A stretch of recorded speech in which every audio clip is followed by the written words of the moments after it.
Oh, right. Let's see here. Just keep people outside for a few more moments. Beverly's in it. Was she the one that was, name looks familiar, like she was in the last one, or someone who was trying to make it last time and couldn't or something. Do you remember that? Her name? Yeah, I was actually trying to think of it last night. I think so. Anyway. Yeah, but you know what, Jim, I changed the settings on the Zoom so that if someone has been denied access, they can actually join again. Yeah, it should have been. I don't know why that happened. Because all I did, we didn't kick her out. I just put her back in the waiting room that last time. And then I guess that meant she couldn't come back in or something. That's weird. And I felt so badly. I was like, poor thing. And then Shani was like running around, not being able to focus because she was dealing with that. So yeah, okay. So how you feeling, Jim? Good. Just, we'll see whoever shows up, and we'll just literally we've been so busy with everything else that we have not let's pause the recording, I guess, for a moment. But let's writing a book right now, and so I kind of got in it, and it's like I didn't want to miss it because when it opens it starts making movements. So. Oh, that's great. So what are you doing? What is your business, Beverly? I am in holistic medicine, and I teach a lot of workshops. I specialize in workshops where I help people start to align everything in their physical body with the elements of energy and frequency and stuff, because if you're not aligned in here, you're not aligned out there, and vice versa. So I want to start doing more and more workshops again. And I think especially in the world now, people kind of need to figure out where they are and where they need to go and exactly how to get there. And that's what my workshops give them, the hands-on how-to power. So. Perfect. Oh, I'm so glad you're here, because this is exactly where you need to be today. That's what I figured. I blocked off the whole day, and I'm thinking, oh my God, it's a whole day. That's okay. I can do this. Yeah, no, this is great. Really, really great.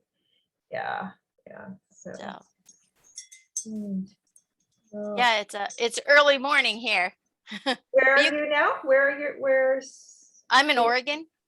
Okay. Yeah. Yeah, I'm in Northern California, Northern Central. So we're on the same time zone. We're on the same time zone. It is early. It's like, okay, this is all right. I mean, I've been up for long enough already, but it's like, okay, now it's time to get serious here. Yeah, no, that's great. And Shani is on the Eastern time zone, so you've been up for a few hours.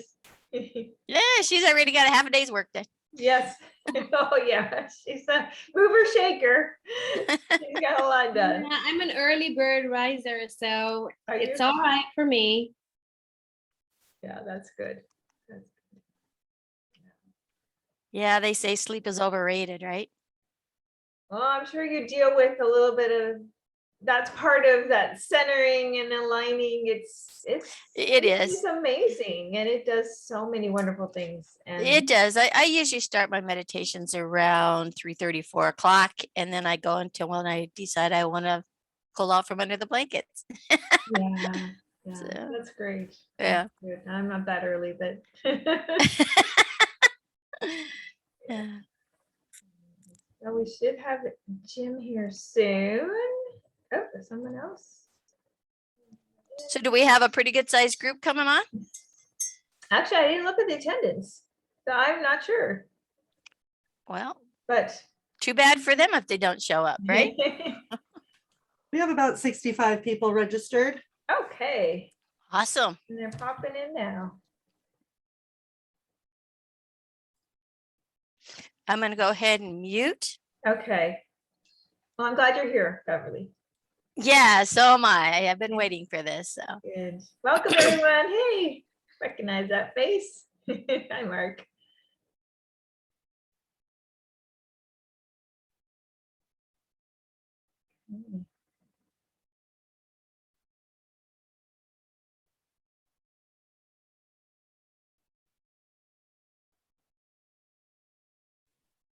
Hey, Nathan, how you doing?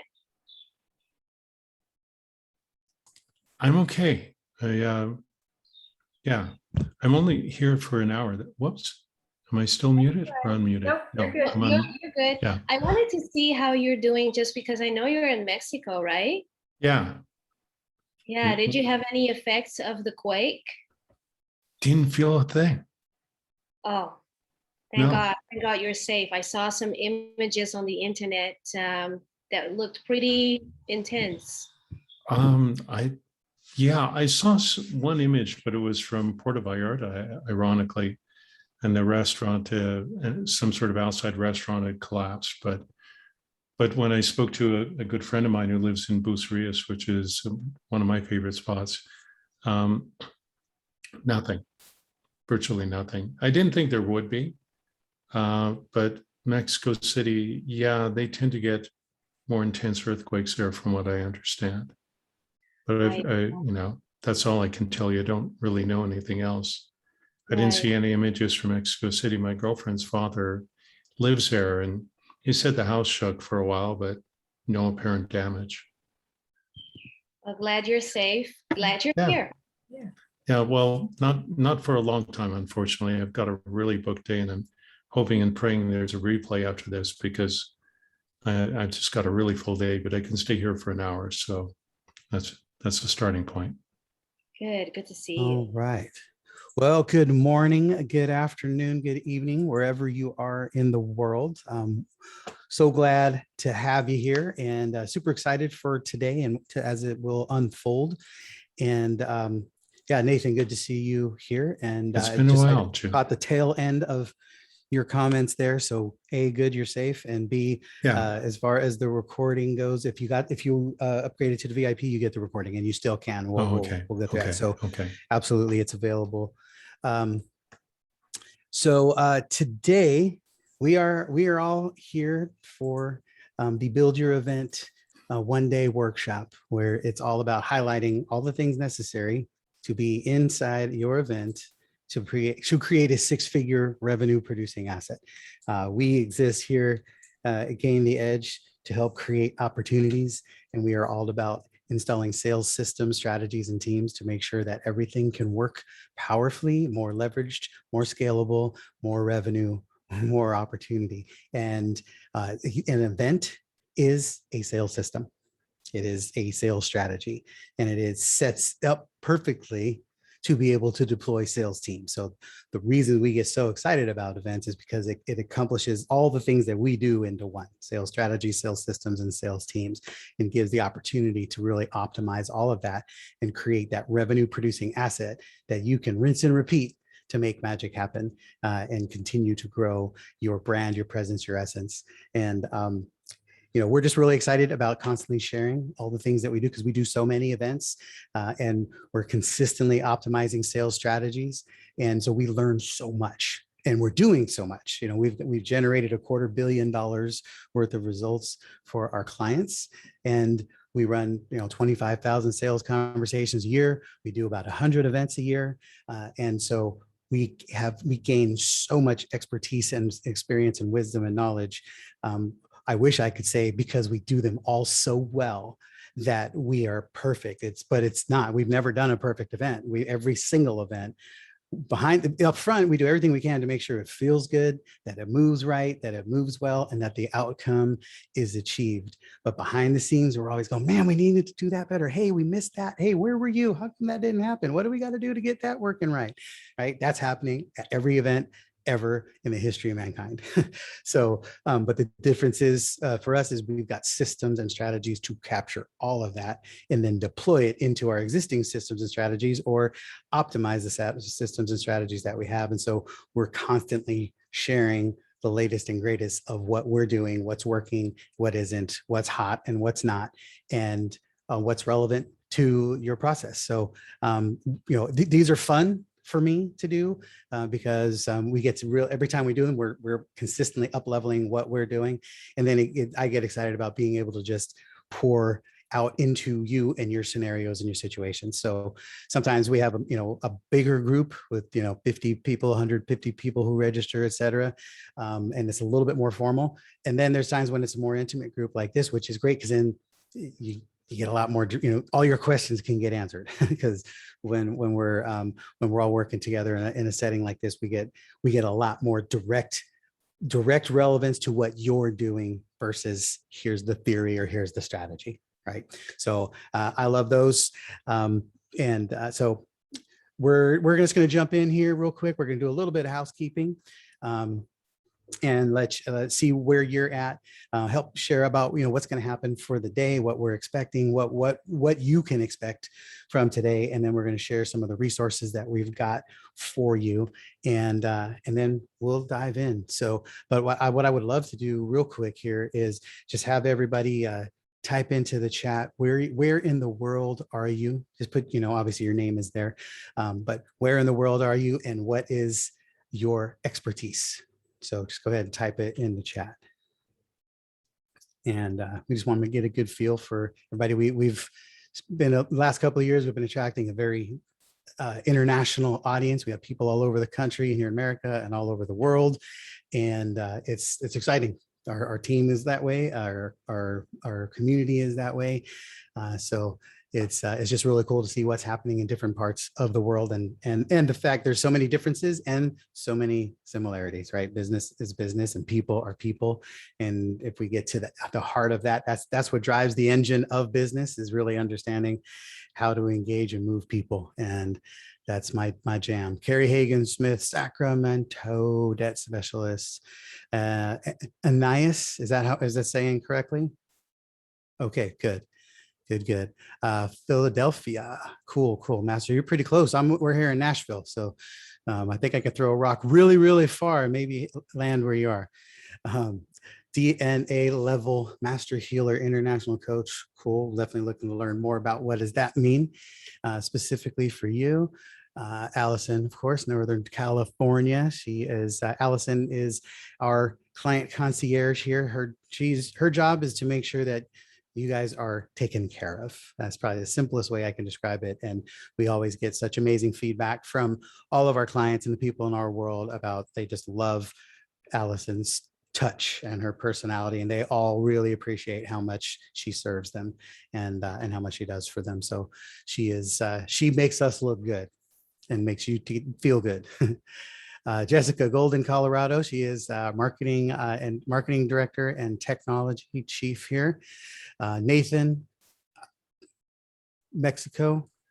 I knew that would give you pause. It's Tlajomulco de Zúñiga. Awesome. You say it so well, so eloquently. I've had plenty of practice. It's not the official area is Guadalajara. Okay, you might recognize perfect. That I know. That I can do. Guadalajara. I did that just to tease you when I typed it that worked. in. I'm sure it did. Okay. Well, good deal as they're coming in here. I know we've got Beverly calling in from Oregon, and Mark is in Santa Fe, New Mexico. Oh, Simone joined us. Good. I didn't see you jump in. Coming from Maryland, transformational coach, business strategist, and systems. Happy to be here. Happy to have you here. New York City, Thomas. Welcome. I'm a Bronx, Puerto Rican, although that was 45 years ago. Been to California native ever since until this past year, now in Nashville.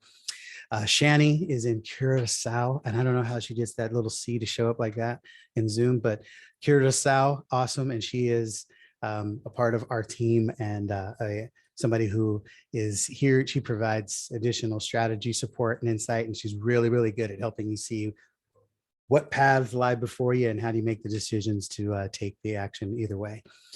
Puerto Rico, despacito, yes. And I am, as my mother used to refer to, a coconut, brown on the outside, white on the inside. I only speak restaurant Spanish. So if you need a table bust or you need a side of sour cream, I got you, right? But other than that, I'm useless in the Spanish world and being able to speak Spanish. All right. So why are we here today? What are we doing? Fordham, yes. Rosso, my brother works at Fordham University. So basically the world has changed, right? We are in a different landscape. The world has changed, and I'm so tired of hearing the term the new normal that we're just we now have to be able to zero in on where we're going and not worry about what's been, right? We know what used to be. But the one thing that we do know for sure is that the whole world has changed for the whole world, right? People who weren't online before now are. Everything is going on. I was in California a couple of weeks ago. Cindy and I were there visiting our 2-year-old grandson for his birthday, and our 3-year-old grandson, and our 30-year-old daughter. There was 3 birthdays happening all at the same time.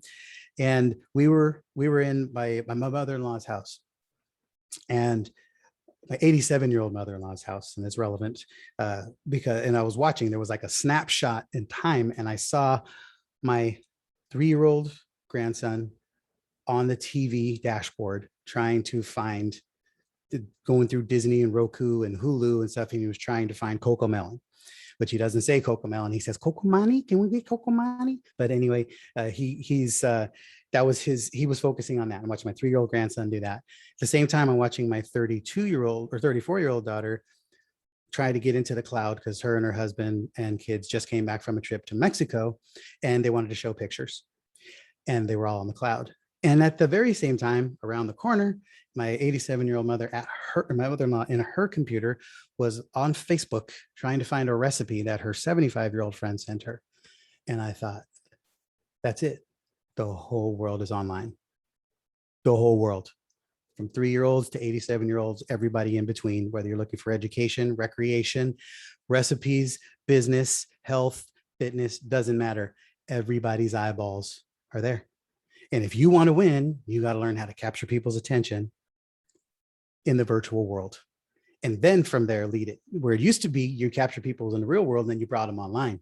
Now you got to find them online and then bring them into your real world, right? That's where most of the world is. And that's also, going to be the most effective way to get to them, as opposed to going door to door. Because even if you were a door-to-door specialist, like I used to be when I had my alarm company, going door to door today is almost 10 times less effective, simply because people don't want to touch you. They don't want to talk to you. There's so many fears, concerns, and different things happening because of the world the way it is at the moment, that it's not the most efficient, and it has become the least effective. However, the ROI of that activity still works really great. So don't ever tune it out, but obviously you got to season it to taste what's going to fit well into your personal world. But the whole goal is, how do we help you maximize the opportunity to do business online? And then decide, once you have people in your world, once they're showing up, they're part of your universe, you decide how you move them forward, right? But you have to be able to create an opportunity to shift their narrative, to tell a better story, and to be able to help them see things the way that you see them. Because one of the assets and the benefits of having the whole world online is they're all there. You can find them all. The negative to that is everybody else is online too, trying to find those same people. So all these people are competing, fighting for attention. And the problem is, you're not just fighting for attention with them, with your competition or your other industry cohorts and colleagues. You're fighting for their attention for everything else that's in the world, from everything from Coco Melon to recipes, to Pinterest, to Netflix, to everything else. Everybody's vying for their attention, and they're all vying for them in 2 places: online, like on the internet, the interweb, on their computers and on their phone, and everywhere else they can find you, right? So we want to make sure that you can show up as the clear expert of what makes that happen. How do you capture them? How do you move them forward? How do you transition their world into yours? How do you shift their way of thinking and being into the way you think and be, so that you can tell a better story and then get them to come to you to find the solutions, right? And we don't know of a better way to make that happen than an event. And an event can be a one-day workshop like you're here today. An event can be a 90-minute or 3-hour masterclass. It can be a 5-day challenge. It can be a 3-day conference. It can be anything in between. An event is not a conference. An event is an educational experience that leads to an enrollment opportunity, right? And we treat all of them the same way. So anything you would be doing and putting in place for a 3-day conference, on some version and some level, we want to make sure that those things are also put in place for a webinar, a 90-minute masterclass, or a 1-day workshop, right? So that's everything, that pre, during, and post. Now, you may do them to smaller degrees, or to much more robust opportunities. But the more of those you put in place, if you deploy all of the pre, during, and post-event activities, you will have greater show up, you will have greater engagement, you will have greater buy-in, you will have a better opportunity to tell a better story to a captive audience, where they're now here, they're here for with your attention, where they're paying attention, they've given you, surrendered their trust and focus to you, and then you get to set the narrative and move from there. So everything that's going to happen here today is because we've designed an experience that we want to share with you, that we believe will help you understand and be sold out to wanting to do events, wanting to do online events, because we want you to know, my objective by the end of today is that you will be sold out and committed to seeing that it takes just as much time, effort, energy, and resources to earn $10,000 as it does to earn six figures. Okay, it's just another zeros, right? It's just more strategic activities. It's not more harder work. Okay, and yeah, I said more harder, but I make up my own language around here throughout the day. You'll see that, and that's okay, because now that you know us, I can say whatever I want. So we're if you haven't, we didn't send them the dashboards yet, did we, Allison? No, that's okay. We're going to drop that in now. So here's what we're going to do. We're going to just do a little bit of housekeeping right now and walk through a little bit of what are the rules of engagement. What do we have going on for you today? And Jessica, our awesome marketing digital manager, that one right there down in the bottom left corner, down below me, unless you have a different screen, but she helped put this thing together for you. And this is a tool that we highly suggest and recommend that you have to accompany all of your events. And it becomes a little bit of a command central environment, and it's where everything exists. So I'm going to do a quick screen share. You can go ahead and click on that link there, and let me just give you a little simple walkthrough of what this dashboard has. And this one is, I'll be honest, it's fairly simple. We have some pretty robust dashboards for some of the events and campaigns that we do, but basically the goal is to have everything that you would be using, needing, and deploying for the day, for the experience, for the 3 days. We have an event that we're doing next week in Atlanta for another client. We've got a dashboard on that. It's a little bit more robust because it's got workbooks and downloads and activities and all of that stuff. So you'll see those things here just in a little bit smaller scale because this is a one-day event. So first and foremost, you have your access to the training room. So if you leave here and come back, you don't have to go searching through your email and your inbox to find what you need. Just go to the dashboard, click on that, and it'll bring you right back here. Okay. There is also the pre-work that you should have gotten it in your email, but there's a quick video that I did that walks you through the pre-work questions, which if you didn't, who did their homework? Awesome. Okay. And if you didn't, you're not going to get slapped on the hand, but everybody else gets a gold star. Who did it? But we want to make sure that we're going to walk into this, the 5 pre-work questions. That's going to be the first part of the training we're going to do this morning. But it's part of those resources. If you have it, go ahead and we'll download that in a minute. We're going to have you walk through it because the goal today is that there's questions on there. They have to be answered.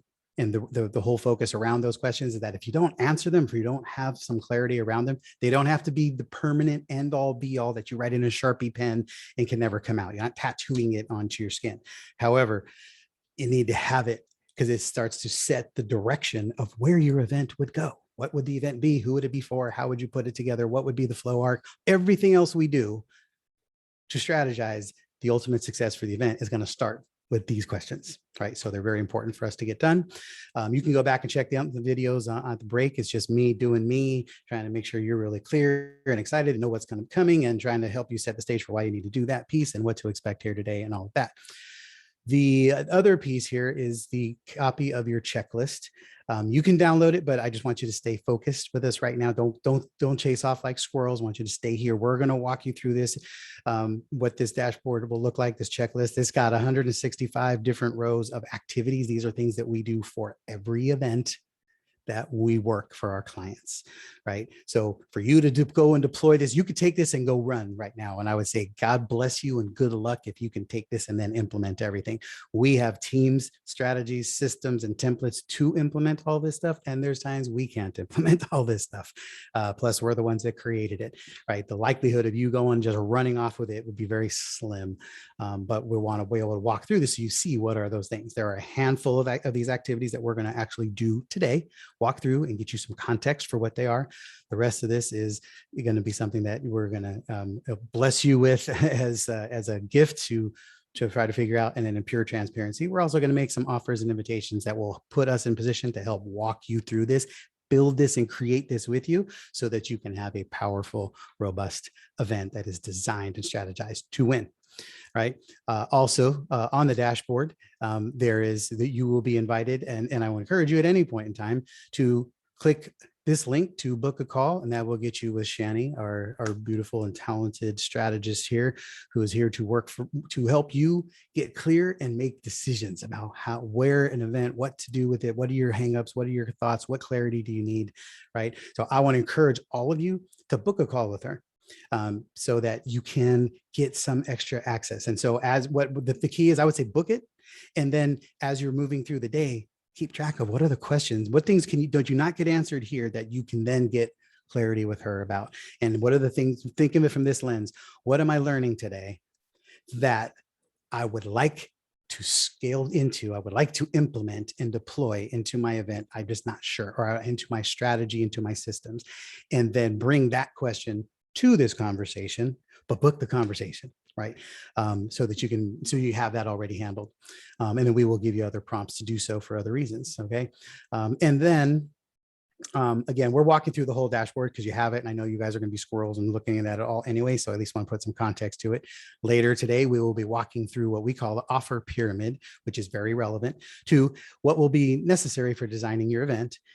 And there is a bonus for the VIPs, but actually, how is this working, Jessica? Is everybody getting access to this? Is that what we did? Because we moved the date, yeah. Okay, so we're going to do an offer creation workshop. We used to call it After Creation Lab. It's now it's to create your compelling and converting offers. It's a workshop that we're going to be doing on the 21st. That here, if you click on that link, that will help you RSVP for that training. It is something that we are selling, again, for a $97 price point to our list, but you guys have access to it for being here. So make sure you take advantage of it. And that alone be worth the price of admission, because we will help you put some structure to your offers and help you refine your offers in ways that you haven't thought about. Most people, that is one of the biggest issues for why your offers don't work, why your business doesn't work, why your events don't work, why you're not getting the revenue and the clients and things that you need. So this is the area that really dials in and fixes things really well. If you haven't joined our Facebook group, the last link here on the dashboard is to join that. So make sure that you go ahead and jump in and become a part of our community. We have a pretty robust community, a couple of thousand people in there, and we go live, we provide resources, we do interviews, we're in there to engage and inspire and challenge and help you grow as much as humanly possible, so you can get as much free support as you can. And to help, we're also auditioning in there for how awesome we are, how many ways we can help you be awesome to the people you serve, so that at some point you're going to say, man, I just got to hire these guys because they get it. Right. So we're just trying to be as transparent with all of this as we can, so you understand why this stuff actually works. Right. So we're not just teaching the content today. We're also helping you see, we want you to be coming in here from the train the trainer perspective. As we're doing stuff, I want you to be questioning, why are we doing it? So we're going to reveal as much of that as we can. All right. So who's excited right now about getting through today and about getting events? Right. Who is here because you absolutely want to do events, or you are doing events? Right? Who's here because you're questioning, should I be doing events? Right? And who's here because you think, no way is an event for me, but this guy is like some dancing monkey that I'm just going to listen to because he says enough stuff, something might land. Right? And I'm okay. My feelings don't get hurt. I got thick skin and I don't get offended. All right. So I'm good with all of that. I'm just glad you're here. All right. So you're here spending time with us. And I know that's important. And I want to acknowledge that, because you literally could be any place on the planet You could be doing anything else virtually or in real life or in physical time. And you have dedicated your time to be here with us. And I honor that and I value that. And our team is here to support you and make that go. My beautiful wife and partner, who is not pictured here, she is across the compound on another training call right now in a meeting, but she'll be here in a while, and she will be part of the day as well and be able to offer her brilliance and insights. All right. So what I would love to do real quick here is Allison, prepare for a quick breakout session. We're going to put you guys into some breakout rooms here. And what I want you to think about right now for the next 60 seconds is what's the one thing you are most concerned about when you think about putting on an event of any kind, of any size, shape. What is your biggest concern when it comes up? And then I'm going to have you share that in a breakout session with folks, and then we'll get some, we'll get some interaction and some feedback from that, and then we're going to dive into an exercise. So you'll have 60 seconds apiece. So it'll be basically you'll have the whole breakout session will be 2 minutes. Go in, somebody take the lead. You guys are leaders, so I want you to control the environment. Somebody take the lead, somebody set the timer. If there's 2 people in the room, split it up equally. If there's 3 people in the room, somebody just got to do some math and figure out who gets how much time. And then we'll be back here in 2 minutes once you go. So what is the thing you're most concerned about? What's the thing that comes up for you when you are thinking about your event? What's your biggest concern? All right. Got it, Allison? All right, we'll see y'all in 2 minutes.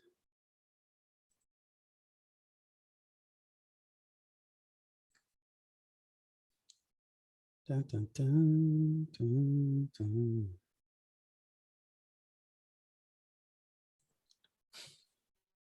All right.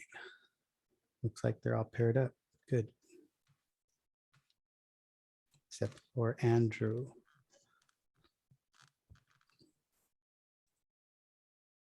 Okay, is Thomas, Andrew, do we have them in?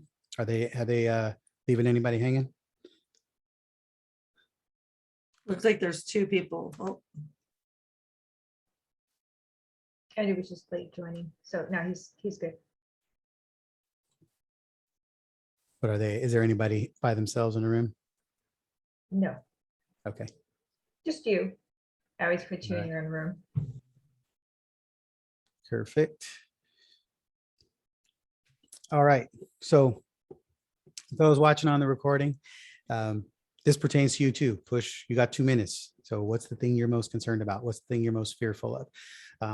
What's the thing that gives you the greatest amount of pause when you think, I want an event? Who would do an event? I'm not ready to do an event. I have no idea what I would do for an event. Whatever your concerns are.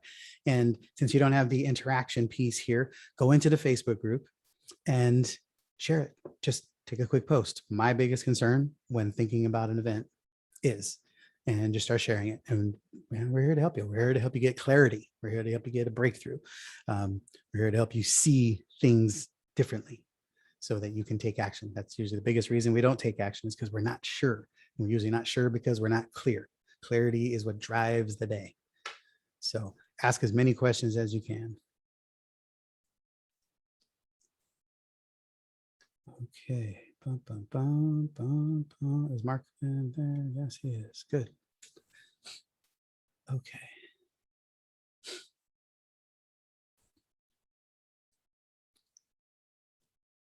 They're coming back. Here we go. Good deal. All right, Mark, Simone, Patty, Nicole, Tanya, Nathan, Carrie, Lisa. Good stuff. All right. So let's get a couple of shares here. What is coming up for you when you're, who wants to share something that popped up for you that maybe even surprised you? Lorraine. And then Simone. Yeah, I'll start. So in my group, I had a group of 3, and 2 of our members were wanting to make sure they had clear messaging and content of value. Got it. Okay. Yeah, those are real. Anybody else resonate with those? Right. Let's make sure you got a clear message and content that's going to deliver. All right. Good. Thank you, Nathan. And then Simone, we get after that. Yeah, the number one thing that comes to mind for me is promotion. Promotion in what sense? Just getting the word out, finding the right people to connect with. That's always been my issue with a lot of these things. If I could solve that, that would be a big step forward. Got it. And what's behind that? What is promotion? What's the thought or image that comes up behind that concern? It's actually not knowing where to go to reach out to people. That's like to find the right people for the audience. I mean, right now with what I'm doing, it would be Facebook groups, maybe a bit on LinkedIn, but I would tend to think that there's probably a better way of doing it. And I don't know what that is. I mean, there's something that popped into my mind just right now. I'm just trying to think of what the word is, like Brightion or something like that, or something to do with that, to do with events. Right. The right word is not coming to me in the moment. Got it. Yeah. Got it. Okay, good. So messaging, right? Promotion, Yeah. offer, making sure that we're delivering the right content and enough content. All right. Simone. So for me, the biggest one is the actual engagement. I'm really good at doing like live in-person events, getting people involved, but I'm shifting to doing more online, events. And for me, being able to really draw in the audience with that same level of energy for engaging them. That's the one that the piece that I'm looking at. Got it. Okay. Good. And Beverly. Yeah, I have to agree with both Simone and Nathan. It's getting the right people in the room, but getting the room full. Granted, you're going to give the same meeting whether there's one person in the room or 1,000. But my sweet number is at that 50 mark, because the more people you have in it, the synergism is. But it's the right crowd. You can't sell steak to a vegan, right? So getting that right person, and again, where do you find that person? Got it. Okay. Good deal. Mark. So two things are up for me. One is my biggest concern is filling the room, getting, using the different venues like email and Facebook and all that stuff to get people there. And the second thing that just came up was actually simple but brilliant. I always do these Q&As and you always say, does anybody have any questions? And nobody does, they just sit there awkward. And so something that just came up was that you should have 2 or 3 questions ready that you would like to see the direction of the presentation go. And so when you say, are there any questions? Then you wait a beat and then you ask some questions. At any rate, that's just my recent discovery. Got it. Yeah, and that's also one of the reasons that we do. There's several reasons. Again, we talk about the class above the class. Part of the reasons we do the breakout sessions is we get you. I could have just said, hey, what are your concerns? And some of you may have answered, some of you may not. And some of you may spend time spinning your wheels trying to think. But then now you have to go share it with somebody else. So now it's top of mind. Now you can share it with me and the group, right? So get people in action. The other thing it does is we're building community, right? Because the things that you want to do, the most important part, 3 components that be necessary in a high conversion opportunity is you want to make sure that the audience, the attendees can engage you, the expert, right? Each other, right? And the education, meaning the content. So they need to be able to engage the content, like lessons, learning, working, engaging, not just speaking at to each other, because you're building community, right? And then the expert. So you have to engage me, the content, and each other. So make sure that you're doing, because all of those pieces are necessary to help build an environment that people can say, yeah, I want to do this more. I want to be part of that community. I want to be part of that tribe. I see that. I want more access to that expert.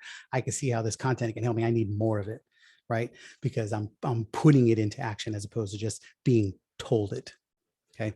So again, class above the class, you might want to have a whole separate page of notes for just that stuff, because we're going to do a lot of that all day. All right. Anybody else want to chime in with anything? Anything that came up for you in that? Any specific concerns that come up for you when you're thinking about putting on an event? Jim, right. this is Andrew. I think it was just making sure that the content is engaging to the end. There's nothing worse than to put on an event and have half the people drop off in the last 15 minutes. Got it. Yeah, absolutely. Engagement's real. It's especially in a virtual environment, right? The advent of the virtual machine has made it everything's got pros and cons. There's prices and benefits to everything that we do, right? And one of the prices of the virtual environment is that you are 5 seconds away from a distraction. Everything from the doorbell to your dog barking to your kids fighting to whatever, smoke alarm going off, anything can occur. And I can't do anything about it over there. So we do as much as we can to keep your mouths moving, to keep your eyeballs engaged, to keep your hands engaged. So we're going to consistently keep you moving. Click on this, go here, try this, download that, do this work, share it, share with somebody on your screen, right? We want to do as much as possible because in a hotel room, you're a captive audience. And most of the time they've flown across the country or something to be there. So they ain't going anywhere, right? But at home it's different. So you have to make sure that that stuff is there. And we will be addressing that today as well. Good stuff. And Anais. Yes. I think that it's really, for me, the combination of all the pieces coming together so that the tech supports your messaging really getting through and people being able to respond quickly. You've got a great offer and that your offer really is a laser focus offer so people aren't distracted, and that there's a support available so that once the offer is made, and the engagement is there and the tech is there and people are ready to click, you've got that beautiful bucket ready to greet them and make sure that the follow through is like 100% brilliant and seamless. That's it for me. That's why I'm here today. Perfect. All right. Well, everything that you all are commenting on and asking, which is awesome, and definitely says you're in the right room because those are the things we're going to be talking about today. Messaging, promotion, content, the right amount, right? Not just the right content, the right amount of content, which we'll dive into. Engagement, vital piece. You don't have engagement, you don't have an event. Getting the right people, right? Sales. This is all about this. Everything in our world is about making sales happen. We don't want you just doing events. We want you doing revenue producing. If you're going to do something, you might as well add a component of generating revenue to it. And there's no event on the planet. There's not a single scenario that I have ever seen or been a part of that can't be turned into a revenue producing asset. Okay. So start thinking of that now. And then if you're already doing that, then how much more revenue and what more can be done before and after the event to ensure a greater outcome and more opportunities for sales, because a sales event, which is what we're talking about, is not isolated. It's not a silo. It doesn't begin. It didn't begin today at 10 a.m. and end at 4 p.m. Central Time today. It started weeks ago and it's going to continue, right? It's technically the sales conversation begins at hello. And so you want to be thinking that in all the time. So when people come to us and want to do a 6-figure event or a 7-figure event, we're like, okay, great. Over what time period, right? We're going to do 6 figures at the event and another 6 figures over the next 90 days, or like 7 figures during the event, 7 figures over the next 12 months, right? Whatever that's going to be, that way your event plays a role in your business. It's not just a transaction, right? So a lot of the things that you're going to get from being here today, this is not just about events. I will tell you, when it comes to events, there may be people out there who know more stuff than we do. There are. The biggest benefit of being here in our world is hearing how we talk about it, how we think about it, how we see it. This is tactically, there's a lot of people who teach events, and we're teaching how to build a conversion experience. Again, even an event is a sales system, or can be if you're doing it right. Okay. So all of the above, that's what we're dealing with and working on today. And so we're excited. How about you? Good times.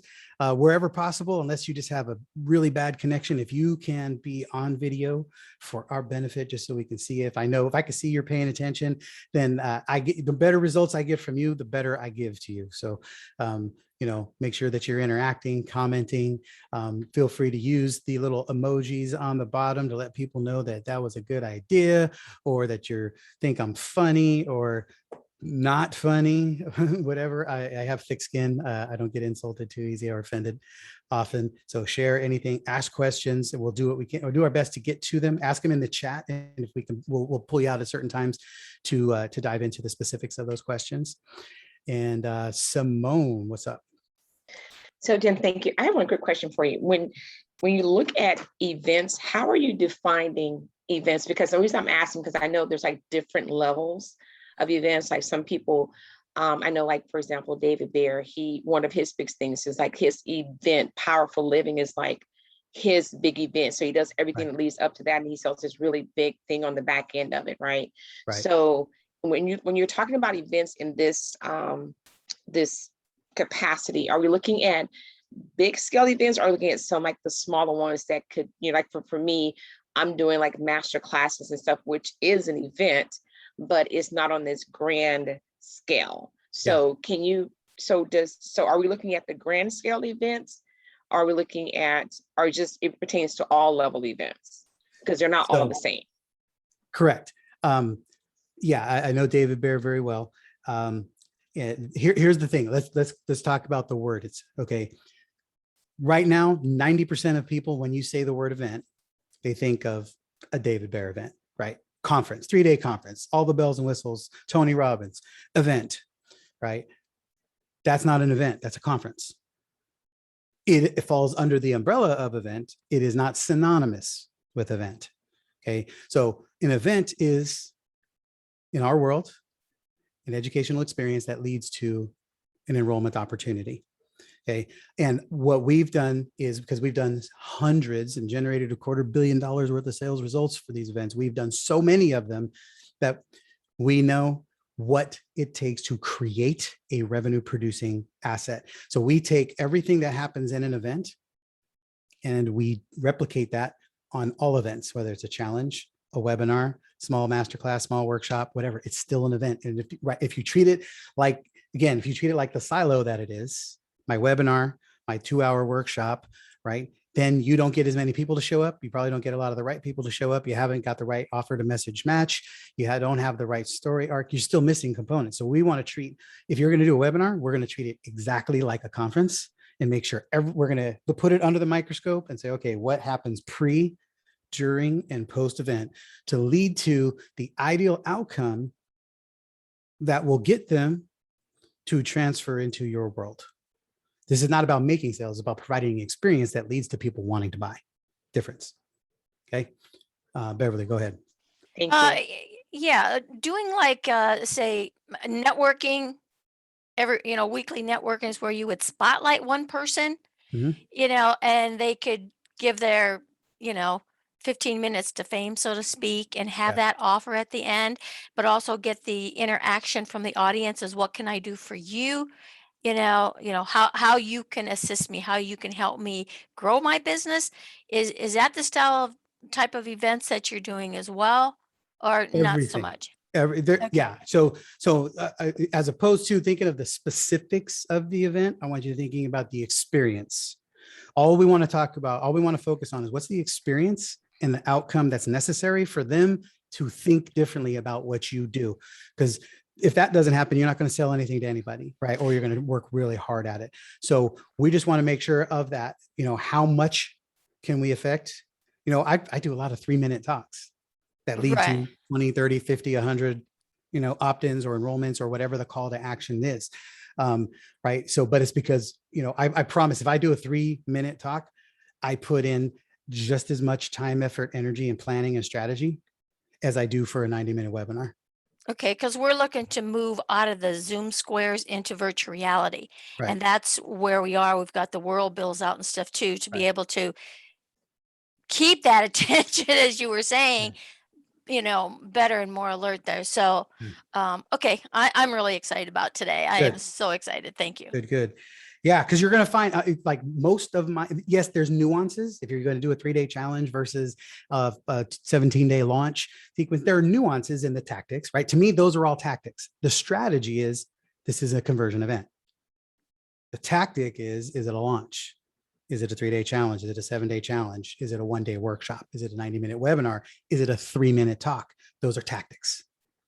Okay. The strategies all still apply. Just how much of each strategy would apply in a 3-minute talk or 15-minute talk versus a 3-day conference. Okay, but we're still looking to provide the same experience. And again, to the victor goes the spoils. The fruit is the effort is where the fruit proves out. If you're going, most of the time, if you're going to do a 3-minute talk, most people don't put in a ton of time into that, and they usually take the wrong approach because they're thinking of it as an isolation, right? And I'm just thinking, okay, what is this 3-minute talk connected to? What's the outcome, the ultimate experience, and the outcome that I want to impact and affect? And how does this 3-minute talk lead to that or help ensure that that happens, right? And so I'm building out the whole process and then chunking down to that particular 3-minute talk, as opposed to trying to make this 3-minute talk be the end all be all, right? So again, we can talk more about each of those later, because again, there's as many different types of events as there are people and businesses, right? So we'll go ahead and do, Anais, you got one more quick question on that, and then we're going to jump into I don't want to interrupt your flow because I'm sure Got you're going to touch on the things that I'm most curious about that we can always track back later. Thank Most you. likely, yeah, and it's easy because I could start answering questions all day, and I'm happy to. We could do 6 hours of just answering questions. You guys will all walk away fat, dumb, and happy, and you'll get everything you need. But I want to make sure that we don't leave anything out. That's the whole reason we're doing this. And you see my beautiful wife and partner, the queen of making things happen at GTE, Cindy Padilla. Welcome to the party. Yeah, yay, it is a party. Look at all these beautiful faces. Super excited. Thank you for all being here. There's faces I recognize, I know and love, and new faces, which is always a great thing. Yeah, so my title is, besides Jim's wife of, oh gosh, over 20 years, maybe 25 years, long time. And I am the queen of making things happen here at Gain the Edge. That's my official title. So it's a big job. It's a fun job. Yes. Yeah, And we have great help like Alice. We work well together in that I am the dreamer, the visionary, the strategy guy. I'm like, let's go do this and change the world. And I make a lot of big, bold promises to the marketplace. And then she makes sure she synthesizes everything that I'm saying and puts it into a process and a system, and then runs our team who deploys all of those things. So it's great because I challenge them all the time. I make a lot of big promises. And then they go, okay, how do we do that? You need a team like that. All right. So as we're talking about the events, okay, concept, and then another term to think about. So don't make conference in your mind synonymous with event. If you see a 3-day conference, think, okay, that's a conference. If you see a challenge, it's a challenge, but they're events. They are, so you're looking for the similarities and how do these lead to conversions, an experience and an outcome that people will want to take action to move forward. The other term I want to eliminate from your head, stop thinking of, like right now, I get this question all the time. Oh, is that boot camp, is that workshop going to be live or in person? I'm like, it's live and virtual. It's not in person means in person, virtual means virtual, live means I'm here right now and so are you. So don't think that because a lot of times right now you're all thinking, well, this is a virtual event. If we do it in person, it's a live event. No, this is live. I'm human. Pinch, ouch, it's real time. Cut me, I bleed. You guys cut. I mean, we're all in a live engagement right now. This is a live virtual event versus a live in person event. So don't ask live or virtual, ask in person versus virtual, or live versus recording. Make sense? Okay. So keep those in mind for yourself as well. All right. So we talked about on the dashboard, the questions, the 5 questions, and I wanted to jump into that. and spend a little time talking about that today, right now, so we can see where you guys are. And we're behind on this already. So my apologies, but this is because we started answering a bunch of questions and going on, but it is what it is. We will be totally fine and get you everything that you need. But I want to make sure that we are talking about those questions. So from the, where am I? From the dashboard, if you download that, or if you have already downloaded it, feel free to bring it up. But your questions will look like this, and the portion of them should be highlighted, right? Those first 5 questions. And what we're looking for here is, what role does the event play in your overall annual plan, right? What's the event? I mean, I asked this the implied obvious question. It should be the question 0, because you should all have it. What's the event? Okay. But then what role does the event play in your overall yearly plan? Is this something that you're going to do quarterly? Is this something you're going to live on? This event is going to provide your income, and then you're going to spend 6 months fulfilling. Is this going to be a coming out party for people to know that you're the authority, the expert in your field, in your lane? Is this going to fill your mastermind? Is the event going to launch a challenge, right? There's no wrong answer. There's only your answer, but you want to be thinking about, that's why I say, don't just think of the event in isolation. How does this event fit into your business? Okay. Next is, what is your registration goal? Okay. What is your registration goal for this to be a win? Now, here's the key. Here's the other thing to think about. If you want to put 10 people onto a training, and just deliver, your the softest thing, the easiest thing that will get people to buy your $97 whatever, right? That's awesome. There's nothing wrong with that, but you don't need me for that. And you don't need to spend 6 hours of your time here learning how to do that. You can do that right now without us. So I want you thinking bigger. I want you thinking, what are the things that would absolutely require me to learn how to do this better, how to position this differently, how to speak about it more powerfully, how to be able to influence, who do I have to become to be able to put 500 people in a room and move them compellingly and powerfully, and have me walk away from this as the go-to solution, creating a movement. I'll start thinking grand opportunities, because here's the number one reason why. It's possible, right? We got to lose this perspective that the big events are for the big guys.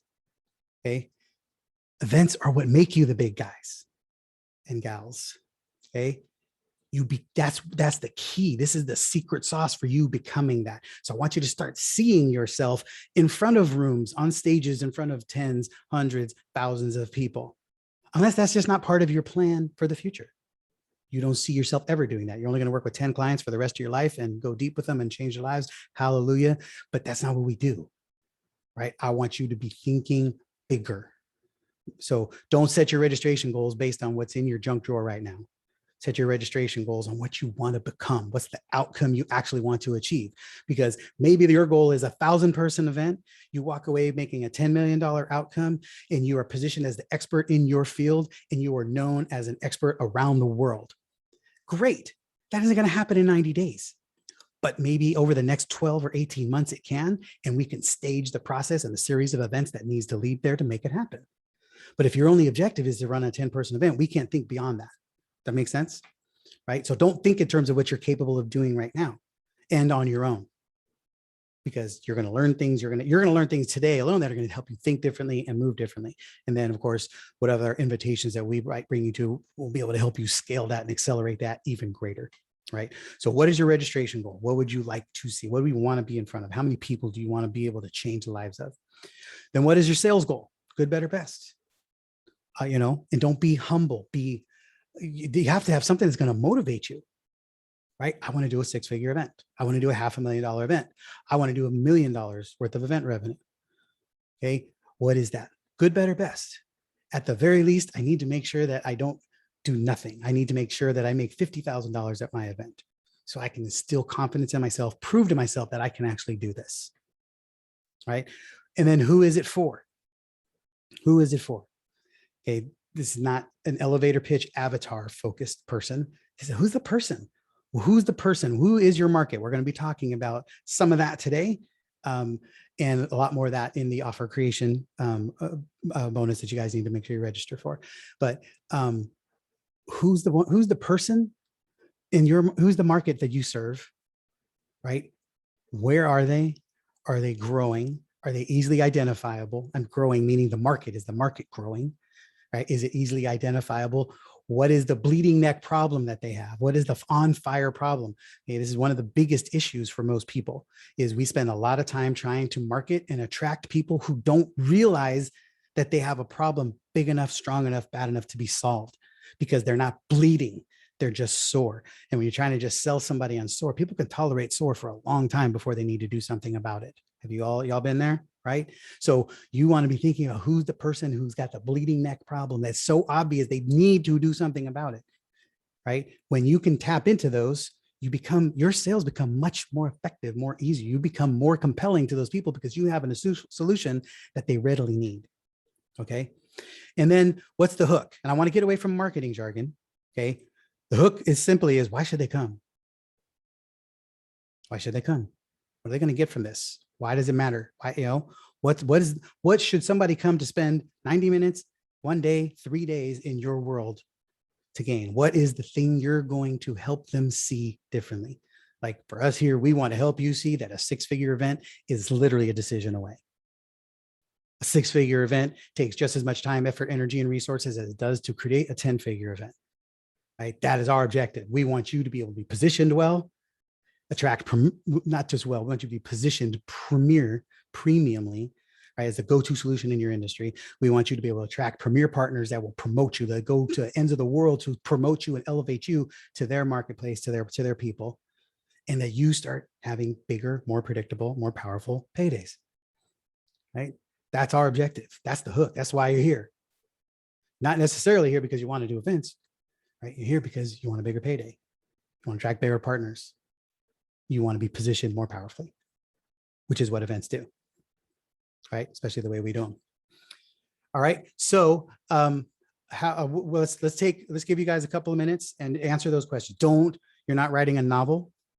You're not trying to change the world in these 5 statements. You're trying to gain some clarity, because if we don't identify these, we can't build an event. We can build a transaction, but we can't build a powerful experience that's going to lead to incredible outcomes. All right. So let me give you 3 minutes to answer those questions. Just answer them however you answer them. We'll sort through them. If you're stuck, that's fine. We'll get you breakthrough, but spend 3 minutes on it. Then we're going to have you share some of that. And then we're going to dive into, we'll help you synthesize some of that, but we'll be working through this throughout the day. All right. So 3 minutes. Go. Write or type, whatever you want to do. If you're stuck on something, let us know. I can put on thinking music, but it tends to annoy people more than it helps them. So blah, blah, blah, blah, blah, blah, blah. Tell me to shut up. I can shut up. I can't actually, but no.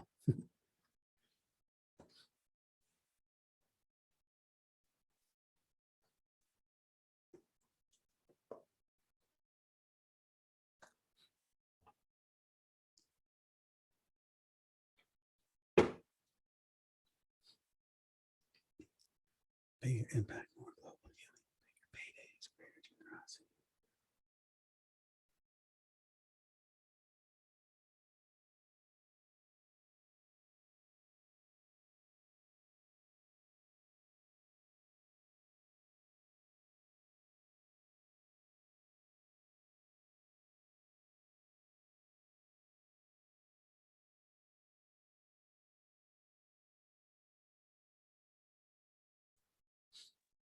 Two minutes.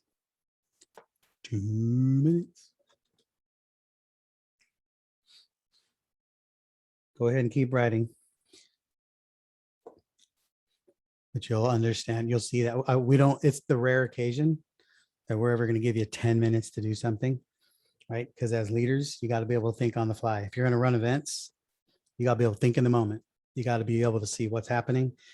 You got to see what's coming, what just happened. How do you make adjustments? Thinking on the fly while you're still on stage talking to people. Yeah, you got to be magic. and you are, right? So part of that is about having a really good system surrounding you so that you look magic even when you're not. What do I pull out of my hat? All right.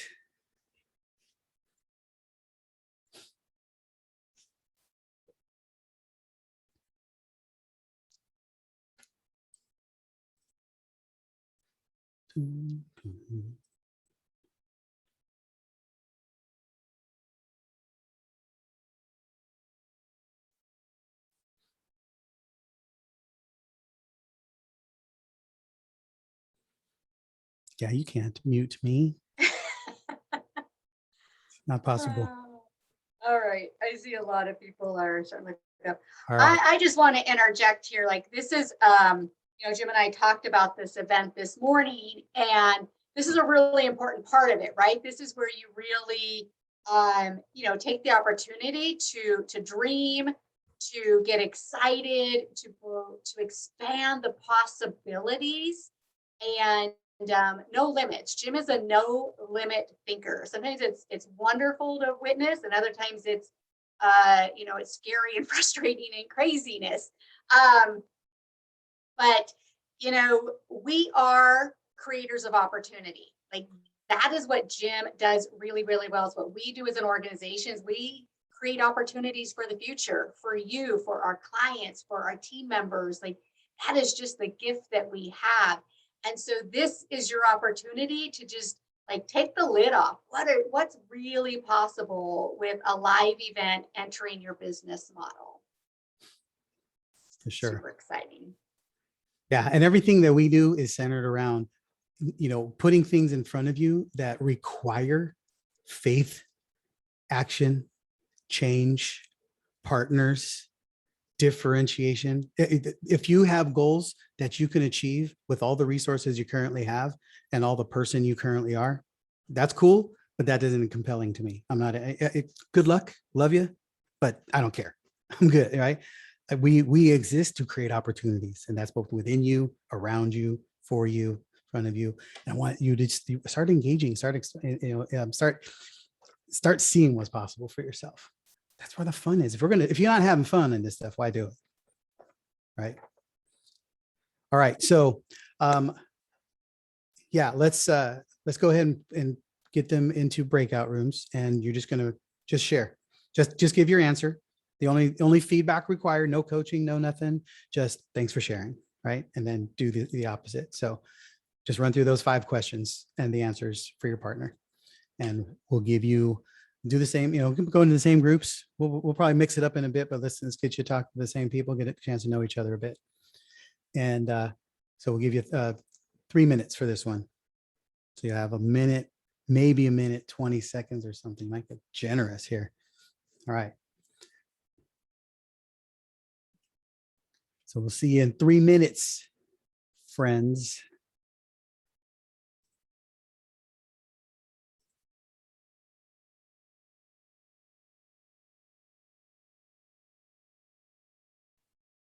All right.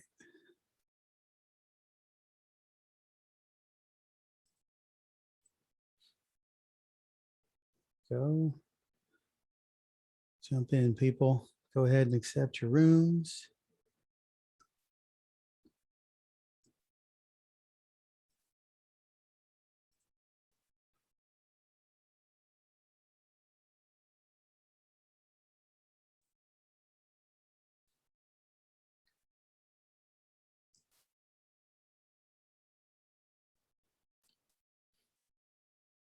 You got your breakout room, Thomas? You got no one's left hanging. If you're not in there, then somebody's in there without a partner. Yeah, I ended up in a room with somebody who actually wasn't there. Got it. I think that was Thomas. I there. think, yeah. Mhm. All right. Do you want to put Thomas and I together? Is there a way you can do that? Yeah. Mhm. We can. Make sure you just go ahead and accept your invite there. Now Andrew's by himself. Perfect. Yeah, Andrew's not there. No, he's not. Okay, so. But Thomas is going in there with you. So, all right.